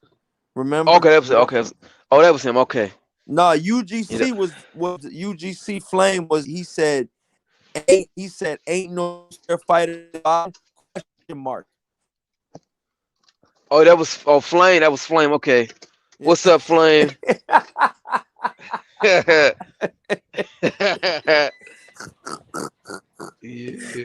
And he named Where's one of the Flame from? fighters too, huh? Where's Flame? Where's Flame from? Shout out to my brother UGC, man. That's my boy, man. Where's Flame from? He says Ryan, huh? Where's Flame? Where's he from? I think he's from Texas, if I'm not mistaken. Texas. Okay. Oh, Texas. okay. Shouts out to Texas. Shout out to Texas. Me and DC Mike, we out here in the DMV area. Shout out to Texas. Got love for all the Texans out there. It's probably better weather than what the fuck we getting out here. Tell them, DC. Yeah. We, Now it's we what 24 degrees. we in freezing temperatures right now, ladies and gentlemen. Yeah, I'm sitting in my hands right now. It's cold. It's cold, man. So yeah, also UGC Flame actually says the Golden Ducks, and then he says Ryan ducked Devin Haney. Ooh. Wow. So So wow. Okay. when did he do that and how did he do it? What'd you say, DC Mike? What'd you say now? Hold on. So when did Ryan do that and how did he do it? See, people gotta realize, Corey, like these fighters have managers and promoters. It's like when football players and basketball players got they making millions of dollars. They have accountants and agents. They can't just say, well, shit, I got millions in the bank. Like for an example, I probably shouldn't tell anybody this, but I work with Kevin Durant's sister, right? So I was telling one of my partners that he's like, man, why Kevin Durant got his sister working there? She should be, she shouldn't be working at all. I'm sitting there like Kevin Durant can't just pull money out of his account and give it to a sister. It don't work like that. So I guess the point I'm making is, these fighters got managers and promoters. His sister like has a normal job? Yeah. Oh, she's not like a millionaire or nothing? No. Oh no, I'm just saying, like, I don't Kevin Durant got a lot of money, so I don't know how that works. Yeah. I'm just saying, I know if I had money like Kevin Durant, then my sister would be good. I'm being honest with you. I mean, I'm sure she good if she, needs something. He can, pass it along, but he can't just, take, X amount of dollars out of his account without talking to his, accountant or his management team. So I guess that was the point I was making about, fighters. What point are you making, buddy? Yeah. These fighters got managers. These fighters got managers and promoters. If De La Hoya say, yeah, we ain't gonna take that route, what the hell can Ryan Garcia do? He giving Ryan Garcia a paycheck. What are you gonna do? That's like you at work and your boss say, or you tell your boss, yeah, I want to make, I don't know, $30 an hour. Your boss said, well, I ain't gonna give you 30. You can either work here for this 15 or quit. What you gonna do? So he can't go over damn De La Hoya's head and say, well, damn it, I'm gonna fight him. Well, damn it, you ain't gonna get paid. So whatever move De La Hoya want him to do, he got to do the damn move, whatever De La Hoya got set out for him. Nothing he can do about it. So you feel like Ryan Garcia is not ducking any fighter? Nope. Wow. You guys heard it here first, man. DC Mike, you standing on that, right? Yep. All right. Damn. So there you go. UGC Flame, he's back. He's back. He's not done yet. Okay. Okay. Hey, I love this shit, man. Y'all got that shit going, man. Shout out to UGC, man. He says, now first, let me go to Crypto Colors first, though, man. He says, CORYLEEBOXING. He says, that CORYLEEBOXING. He says, I would like to see boxers spar for money, but it won't count on their record. That way we could, the fight that we want, and it won't affect the fighter's record. Wow. I mean, that's a pretty good point, but what would be the point of boxing? And if it is not going to affect their record just shows you who's the best. What do you think about that, DC Mike? Hey, man. He's saying pretty much get the fighters, let the boxers spar each other for money, but not affect their records. So take punishment. I feel like sparring is different than regular fighting, though. Sparring is different, though. Oh, yeah, it could be. I seen a dude get his ass beat in sparring and actually become a world champion. You know? That happens. You know what I'm saying? So I'm being honest with you. DC Mike. I'm being honest. Yep. You gotta remember, punishment is still being taken in sparring. It may not look like it, but your body's still taking damage. You know what it's like in sparring, motherfuckers can get knocked out in sparring. So you're still taking damage in sparring. I've seen that too. You got I've head seen gear that on, too. but you still can take damage. I seen some pretty good sparring at Jared Hurd's gym over there when he was at the Hillcrest. Ernesto's gym. Uh-huh. I seen some pretty good sparring over there. Remember that shit was hot as hell in that gym, man. Yeah. Yeah. It damn sure was. Man, I was hot there. I was doing an interview, man. That motherfucker Jared Hurd had the gas mask on, sweating. I'm sweating. I'm trying to hold the phone and it's just muggy in that motherfucker. Uh-huh. But Chad, UGC Flame, he said he's back though, man. He says Hami Munguia ducked Demetrius Andre. Okay. When did he do this? He got an offer or something? Oh no, Corey. I guess when anybody bring to me, I don't know, just to me, to my ears, when somebody bring up hold on. He says Hami Munguia ducked Demetrius Andre. Both Ryan Garcia and Hami Munguia are mandatories and they declined to fight the champion. Duckology 101. Whoa, he says duckology. I'm a numbers and statistic guy. Bro, can you pull the information up? Type a website in or link that way I can click on it to see where he ducked him. That's a very vague, claim. It's very vague. He ducked him. Okay. Send me a link. Send me a credible link or website to where I can, read to where it says he ducked him or he got an offer or whatever. Reference numbers. Yeah, I can't go off nobody's, Oh. Who said that? Who said that, bro? What website? What outlet? He says Hami Munguia ducked Andre. Both Ryan and Hami Munguia are mandatories and they declined to fight the champion. Duckology 101.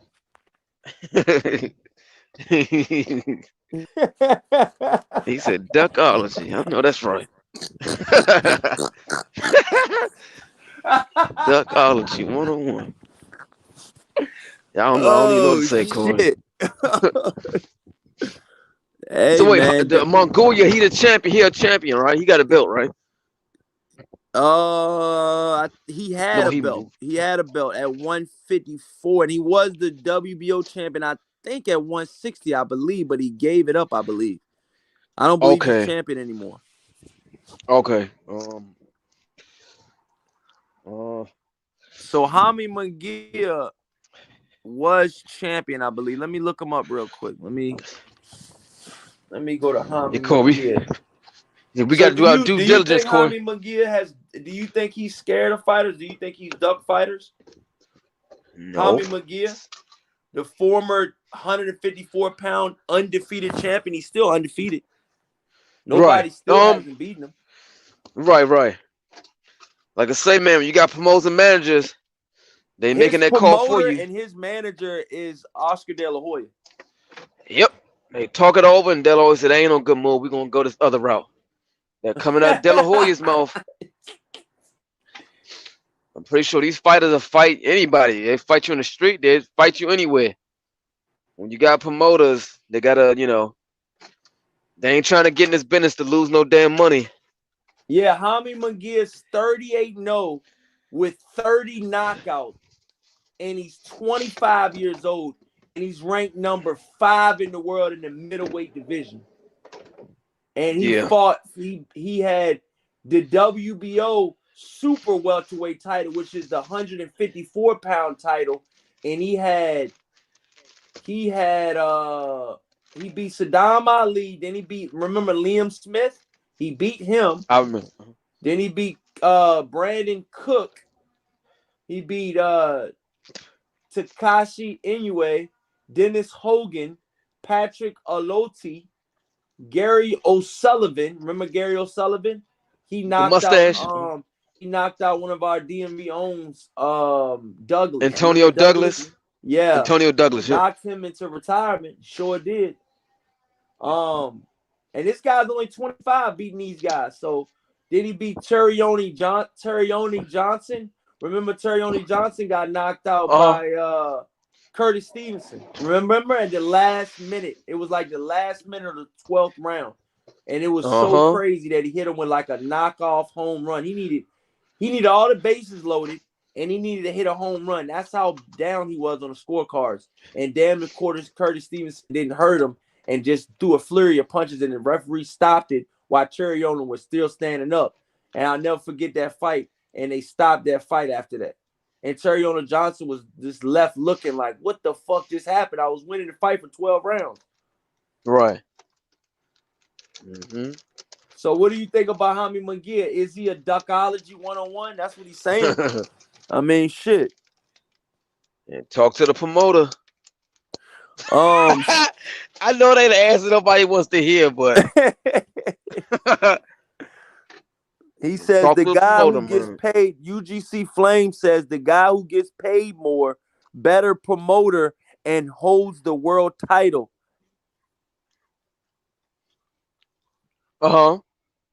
Samuel Shaw says, so if Ryan and Devin negotiate to fight, who would be the A side?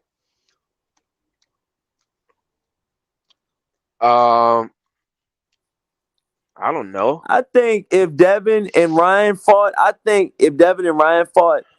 I mean, obviously Devin is probably going to be the champion, so he would hold that. But as far as retail value and selling tickets and putting ass in tickets, I think Ryan probably is one of the top sellers at 135 pounds. What do you think, DC Mikes? I'm talking about. You still here? The volume went out, Corey.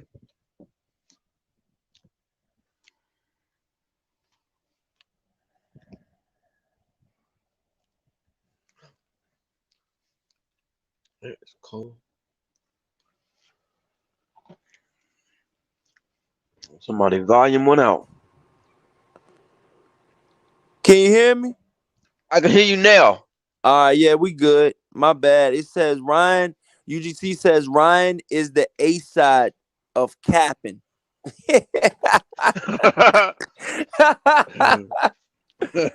Oh shit. UGC in the Flame says, don't nobody take Lil Ryan serious. True definition of a little champ shit.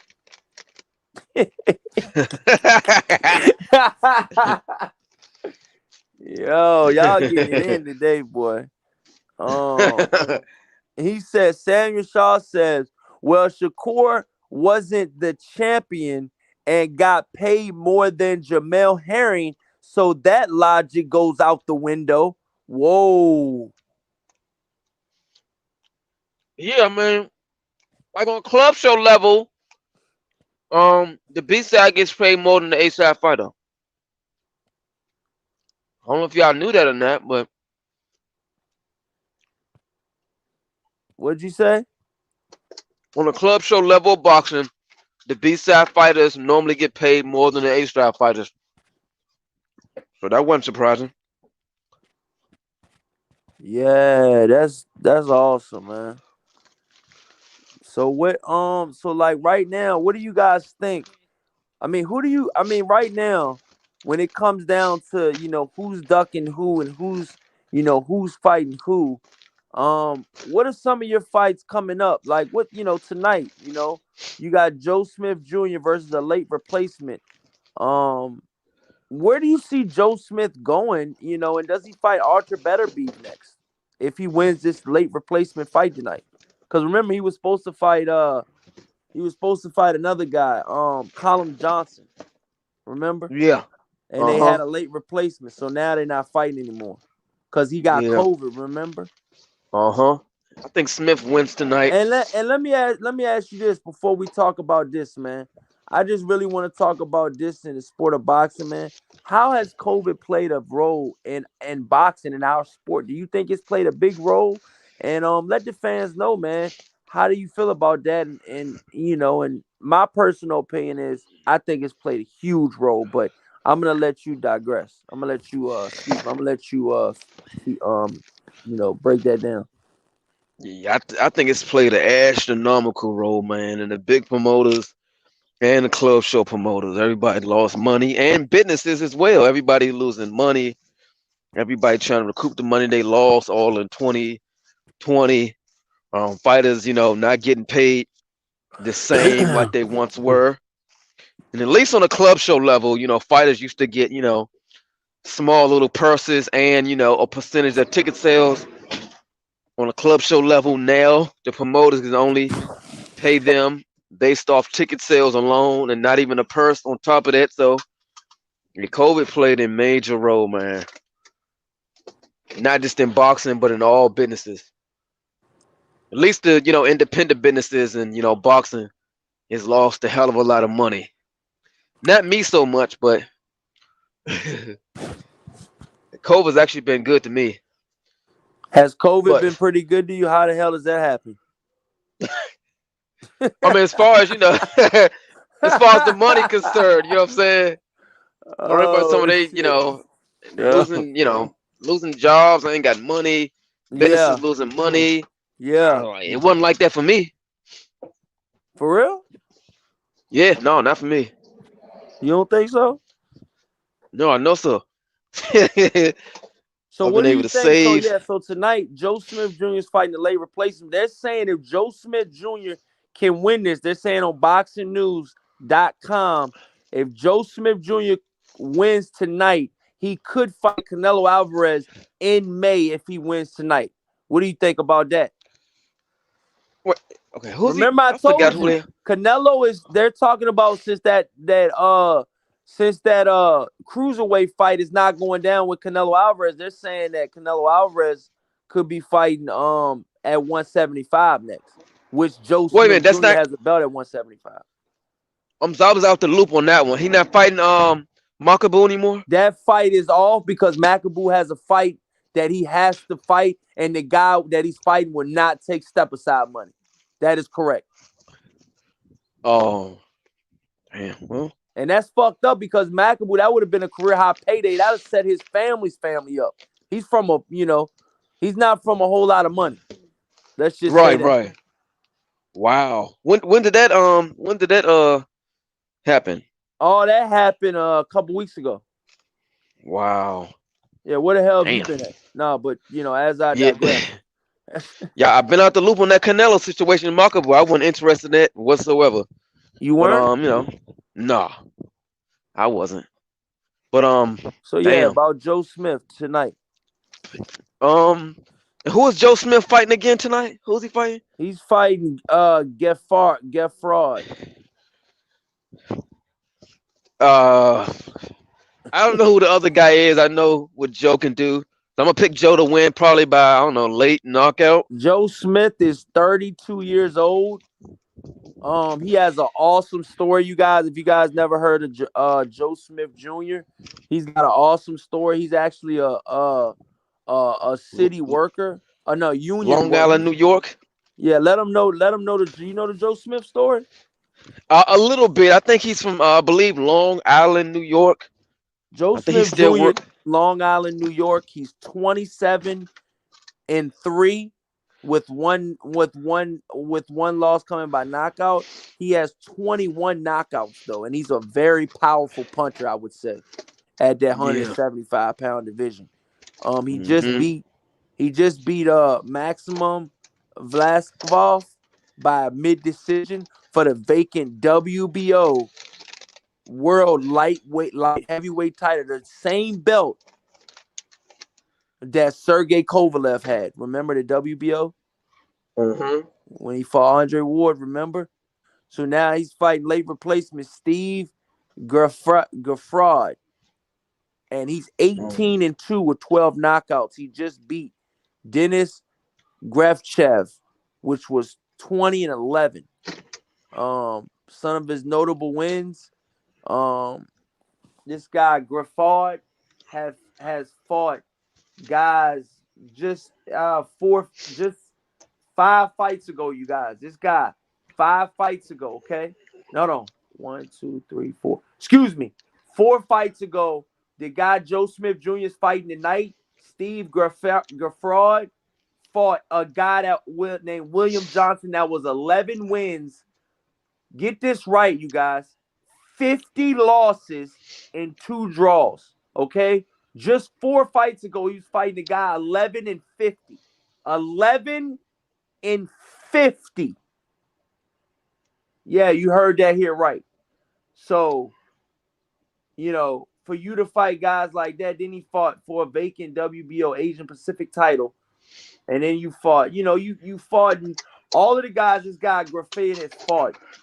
He's fought pretty much all of these guys have multiple losses. He's never beat an undefeated fighter. Never. Excuse me. He's got 1 win over a 1-0 James Burnside in his 3rd fight. And if you guys know, this guy Gifford that he's fighting, Joe Smith Jr., guess when he got his 2 losses? Let me take a quick picture. All right. No problem. You got it? All right. No problem. Losses, you guys. Sorry about that. He got his first 2 losses when his first 2 fights, man. His very first 2 fights, he got his first 2 losses. So, yeah, man. He lost a split decision to Travis Reeves. And he got knocked. Shouts out to Travis Reeves. I think he's from Baltimore, if I'm not mistaken.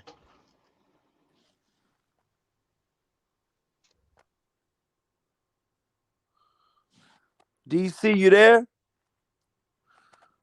What's going on? Yeah. Samuel Shaw says, okay, hold on. Samuel Shaw says, I hear that they are trying to make Canelo and Charlo fight. Come back in, DC, if you're not there.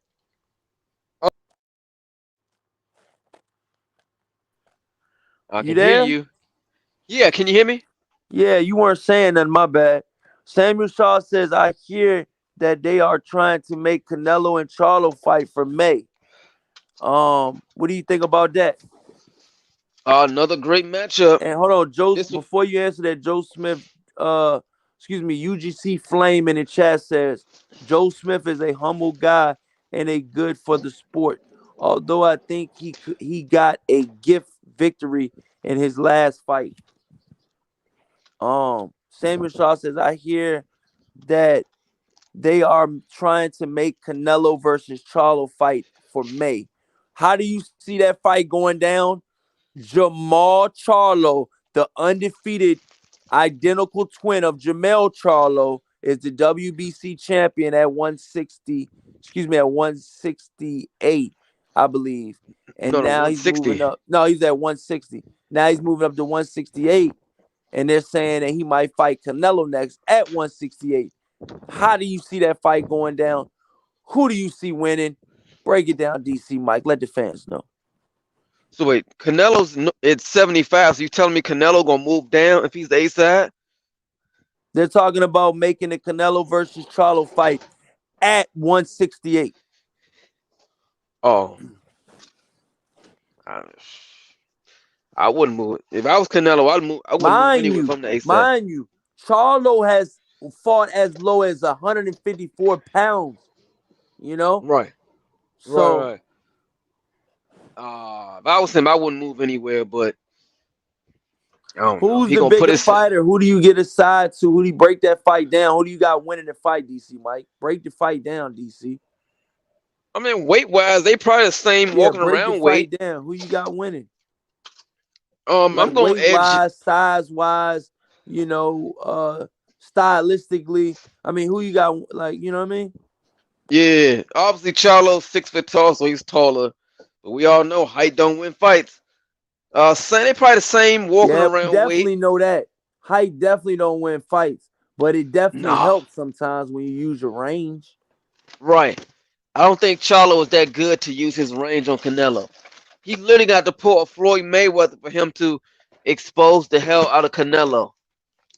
And I don't think Charlo fights that way, shoulder roll and all that stuff like that. I don't see Charlo. No, hold on. UGC Flame just commented. He says, yeah, Jamal Charlo. Oh, yeah, another scared fighter. Oh, no. Oh my God. Oh, no. I'm about to stop responding to him, Corey. I think this Yeah. I think this guy want attention. Yeah. Another scared. So he got a hand. He probably got a whole list of fighters that's scared. Yeah. He from Texas, right? Yeah. Yeah. Okay. Damn, bro. Come on, man. Charlo from Texas. Gee. See, he's supposed to be supporting his Texas fighter. That's messed up. That's messed up, Flame. You supposed to be supporting your Texas Yeah. fighters, man. God. Yo. But That's crazy. size wise, I guess size wise Yeah, really don't make Canelo any difference. Alvarez versus Jamal Charlo. Break it down, DC Mike. The fans really want to know, my brother. Yeah, I hope the 168 thing isn't true. Because if Canelo's the A side, obviously. So I mean, why would he put himself at a I'm gonna use Kenny Porter's word, at a deficit? Why would he put himself at a deficit like he did with Mayweather? Remember, I don't know if y'all remember when he made that statement, I'll fight Floyd Mayweather. He didn't speak English back at the time, but he's like, he'll fight Mayweather. He believed in his skills so much to where he's like, he'll fight him at 152. He made a statement, and Mayweather said, okay, here's a contract, sign it. So I hope, he didn't put no statement out there like that or say he'll fight him in 68. If you've been fighting 75 for his last, I don't know, 3 or 4 fights, make Charlo come to 75. You the A side, you ain't got to agree on his terms. Why would you put yourself at a deficit like that? I'll make Charlo gain 15 pounds to come up if you want to get the money. I wouldn't go anywhere. For real? But that's just me. No, I wouldn't. Why? I'm the A side. I'm not moving down. You want this money, you come up here where I'm at. If you don't want the money, you stay at 160. But Charlo's moving from 160 all the way up 8 pounds to 168. You're telling me that Charlo should move up 7 to 8 more pounds to 175? Because Canelo's been fighting at Even 75. more? Yeah, Canelo's That'll been put fighting at Charlo 70. at a more disadvantage than he already is. Okay, Canelo's the A side. Okay. You either want the money or you don't. That's how it is now. That's how it's always been. When Mayweather fought De La Hoya, Mayweather couldn't pick his own gloves and none of that. Is that how Canelo is gonna do it now? From here on out? I mean, he should have learned from the Mayweather situation. What Mayweather So that once situation? He got the shit beat out of him in the Mayweather. I mean, not the shit beat out of him, but I feel like he didn't win too many rounds against Mayweather. Right. Yeah, I hope he don't, Shit. And who do I want to see? And Mason in the chat, but I'm gonna go ahead and answer that in a minute. But go ahead and finish what you were saying, DC Mike. You was breaking it down pretty good. Yeah, I said Canelo's been fighting at 75 for his last 3 or 4 fights. So in that situation, if he fights Charlo, Canelo's gonna clearly be the A side. So if he's the A side, Charlo has no say so in anything. So Canelo picks the weight. Canelo can pick the gloves as well if he wants to. So my point is, why would Canelo move his weight at all if he's been fighting in 75 his last 3 fights? Why would he go down? If he's been comfortable with 75, yeah, why would he? If he's been comfortable with 75 for his last 3 fights, and he the A side, why would he move the weight? Wow. Why would he? He shouldn't have to move anywhere. I'm the A side. Okay, you want to fight? Oh, here you go, Charlo. Sign right there, 175 pounds. Charlo has no say-so. You the B side. So either fight him at 75 Is or Charlo keep your the mouth B shut. side versus Canelo? Yes. No doubt about it. Yep, no doubt about it. Wow. So there's no way either around. Stop running your mouth or come to 75 and fight him. Who's running whose mouth? What do you mean? Charlo always, oh man, these guys don't see me. Canelo this. Who's the other guy he was talking to in New York? Yeah. Danny Jacobs. Danny Look, man. Jacobs, yeah. He talking about he want Canelo and he want Jacobs. All right, if you want Canelo, how's Canelo? I'm like, all right, come to 75. So Charlo's I, got to go up another 8 more pounds. So he's almost moving up 16 pounds to fight Canelo Alvarez. That's what you're saying. Yep, that's how the game go, Corey. So Charlo's got to move up 16 pounds to fight Canelo Alvarez in 2022. Yep, either do it or stop bringing his name up. Damn, DC Mike, that's fucked up, man. What's messed up about that? He said that's how the game goes. How can you say that with a straight face, bro? He said that's how it goes, though. This nigga said, he said, what's fucked up about that, Core? What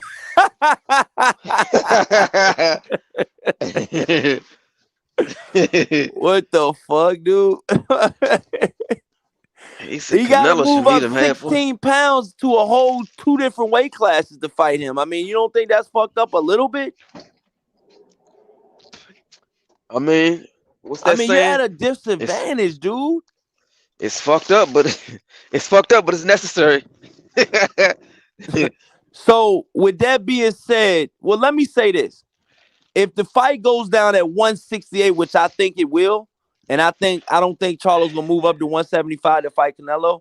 I think the fight happens, because Al Heyman is, with Charlo, and he's gonna look out for his best interest, I would think. But right, if the fight goes down, just say it goes down at 168. I think that benefits Charlo a little bit. How do you see a Charlo, a Jamal Charlo versus Canelo Alvarez at 168? How do you see that fight going down? DC Mike. Well, I think it'd be the same results whether it's at 68 or 75. I think Canelo beats him either way. For real? He'll put up a good fight, but Canelo, when it's all said and done, Canelo gonna beat him. Damn, dude. Just like that? Yeah.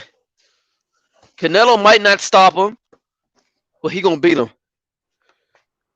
Wow, man. Some type of a decision. Hey, yeah, you guys, if you guys can, hey, DC Mike, I don't know if you can you put the link in the description? Up in here so they can share it. Isn't there a way they can share it? So yeah, you guys, if you guys want to, you guys can share this live stream that we're doing. Hey, UGC Flame, thank you so much for sharing it, man. When you do, I really greatly appreciate that. We appreciate that here on this channel, man. When you share it on your channel or whatever, however you do it, I don't know how to do it, but shout out to UGC Flame for doing that. But yeah, if you guys have a social media or anything, please share this live stream that we're doing. We've been going for 2 hours almost, so I would love for you guys to share it. We're doing this, we're doing this for you guys out there. We have a good boxing conversation, and I just hope you guys enjoy it, man. But yeah, Mason in the chat says, "Hey Corey, who would you like to see Canelo fight next?" My personal opinion, I would like to see Canelo fight Arthur Beterbiev next. Straight up. I think Arthur Beterbiev's the best at 175 pounds. I think Arthur Beterbiev beats Joe Smith, whether he wins or loses tonight. I think Arthur Beterbiev is that good. And I also think Beterbiev is that good. I would pick Arthur Beterbiev over Canelo Alvarez, Now, do I think Canelo Alvarez is a very skilled fighter and probably more skilled in certain areas than Arthur Beterbiev? Yes. But let me tell you something. They make a weight class for a reason. And Canelo Alvarez fought an aged Sergey Kovalev. Okay? And Arthur Beterbiev is not as aged as Sergey Kovalev, nor does he drink alcohol as much as Sergey Kovalev to lessen his discipline in boxing like Kovalev, okay? Arthur Beterbiev is a very disciplined fighter. He eats, sleeps, and breathes boxing. His head trainer, Mark Ramsey, which also trains David Lemieux and also trains Ramirez that beat Sergey Kovalev in an upset win. He trains all of these guys under one stable, and he said out of all of the guys he fight, he says Arthur Beterbiev is the guy he least has to worry about training and about coming to the gym on time and about about him working out and stuff. He said he does not have to worry about that with Arthur Beterbiev because he's almost militant when it comes to that. That showed me a lot right there.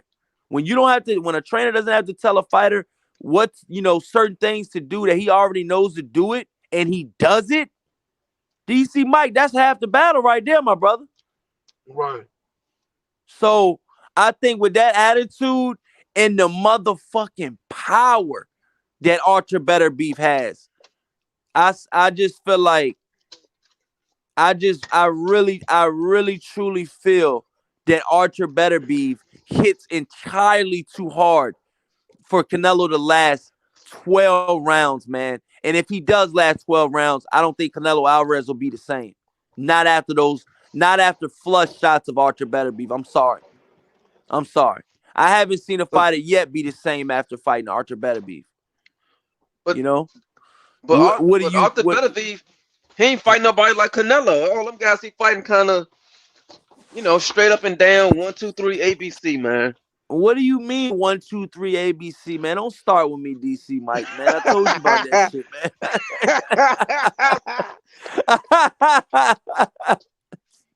I'm actually follow this motherfucker, man. Last guy to, you didn't see what he just did to you didn't see what he just did to the other champion and Gvostic? Yeah, but he was come on, man. A straight up and down, man. He wasn't no Canelo. I didn't say he was. How do you think Canelo I think Arthur Beterbiev beats everybody on Canelo Alvarez's resume. But can he beat Canelo is the question. Yes. I'm picking Arthur Beterbiev to beat Canelo Alvarez, dude. Been saying it. But the only thing is, he's got to fight him this year. If they wait till next year or the year after or whatever, Arthur Beterbiev's getting older. I don't think he's declining yet, but I think the end is near of his decline. He's 36. So, but what I seen in that Marcus Brown fight, he completely demolished him. Marcus Brown ain't no Canelo. Look, man, everybody better be fought. They was straight up and down fighters, man. No special effects whatsoever. Canelo ain't gonna stand in and let that man he's just coming in like George Foreman, just swinging hard punches. Anybody can see it coming. Man, that's what you think, man. This guy has an Olympic pedigree, man. What are you talking about? That's facts. He's got an Olympic pedigree. He got over 400 amateur fights. Canelo doesn't. That's going to play a factor in the fight as well. He's knocked out every last one of his opponents. 17-0.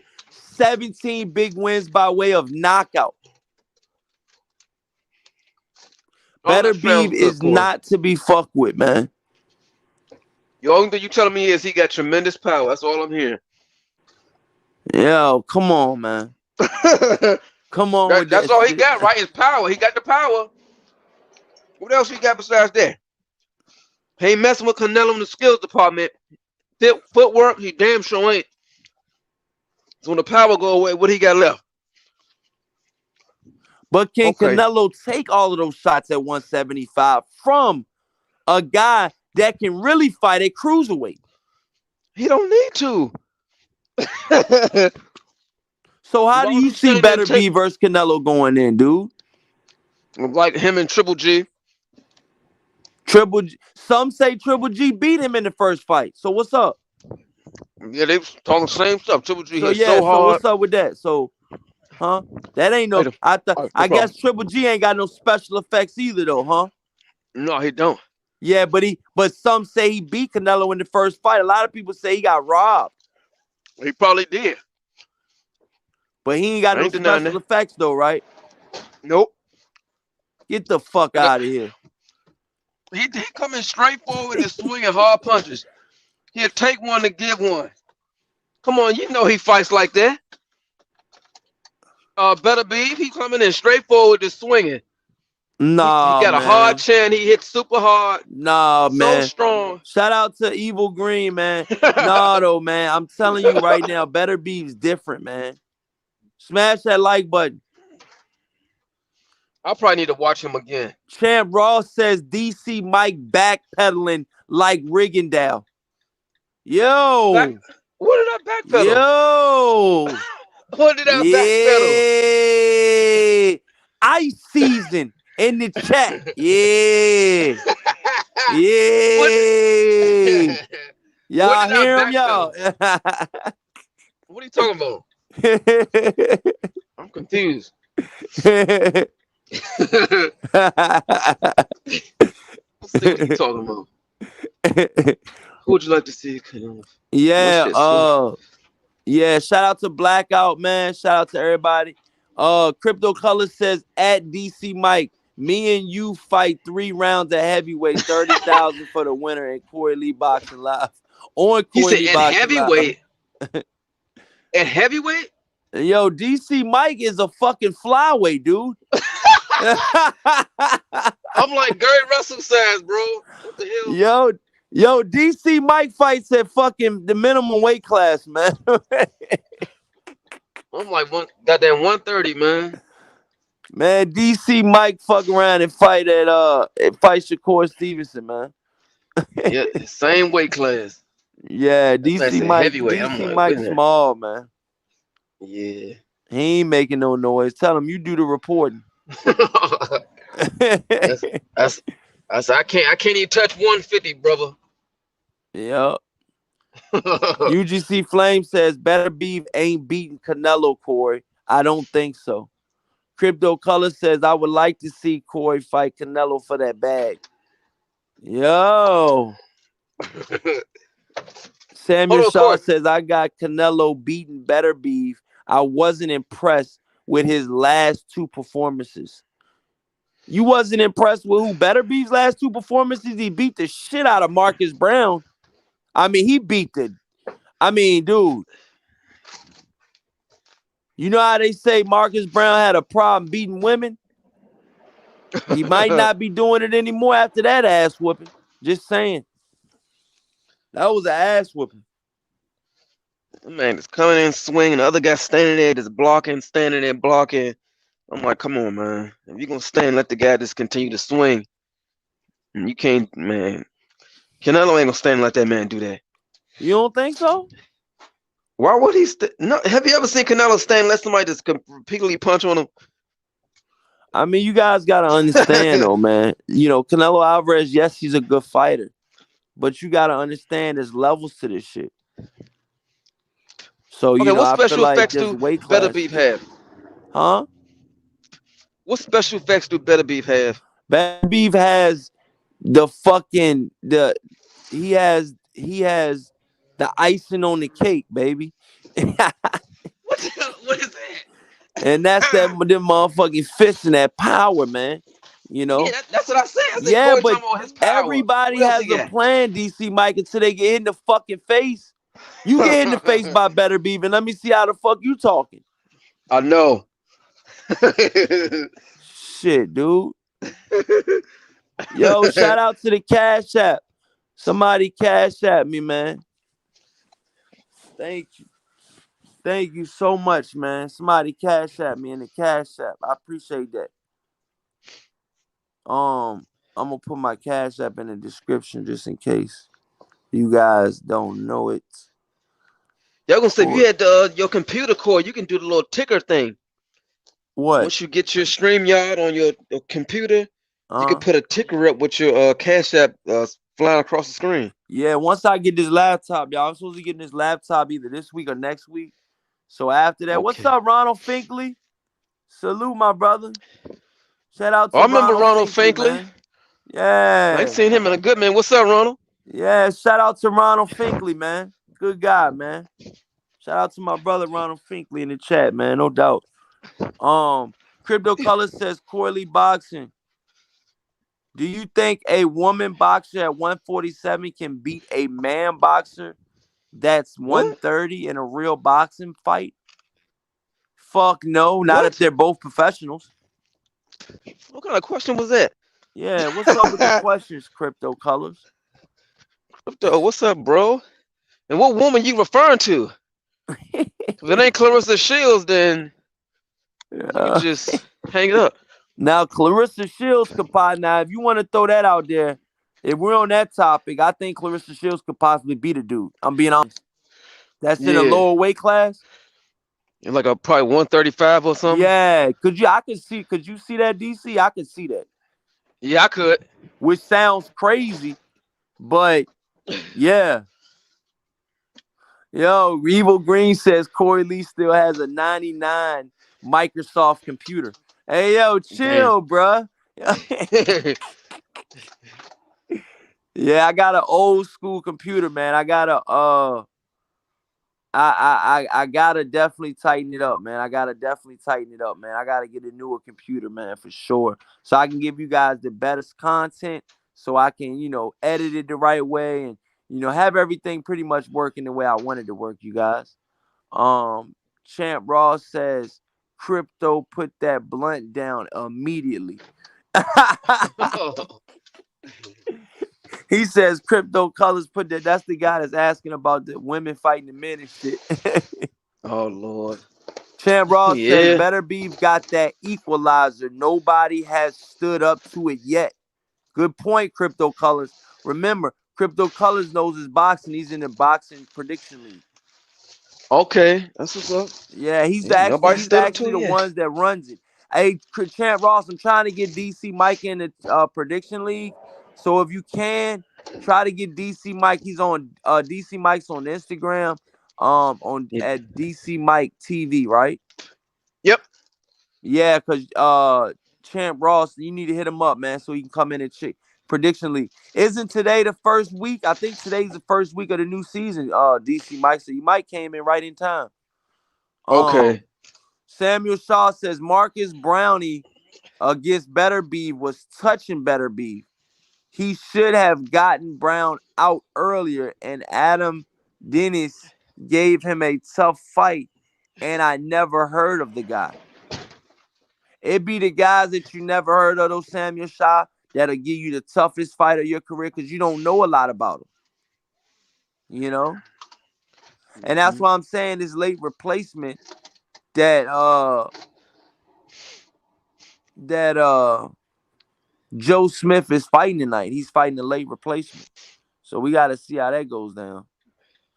Champ Ross says, I don't got Instagram. I only have Facebook or email. Send me an email. Okay. I got Facebook. Is yours DC Mike on Facebook? It's not. It's an odd name. You'll type in Mike Joe, Mike J-O, and you'll see my logo. The picture. It'll be DC Mike TV for the picture. But type in Mike Joe, and you'll see my picture, my DC Mike TV logo, and that'll be me.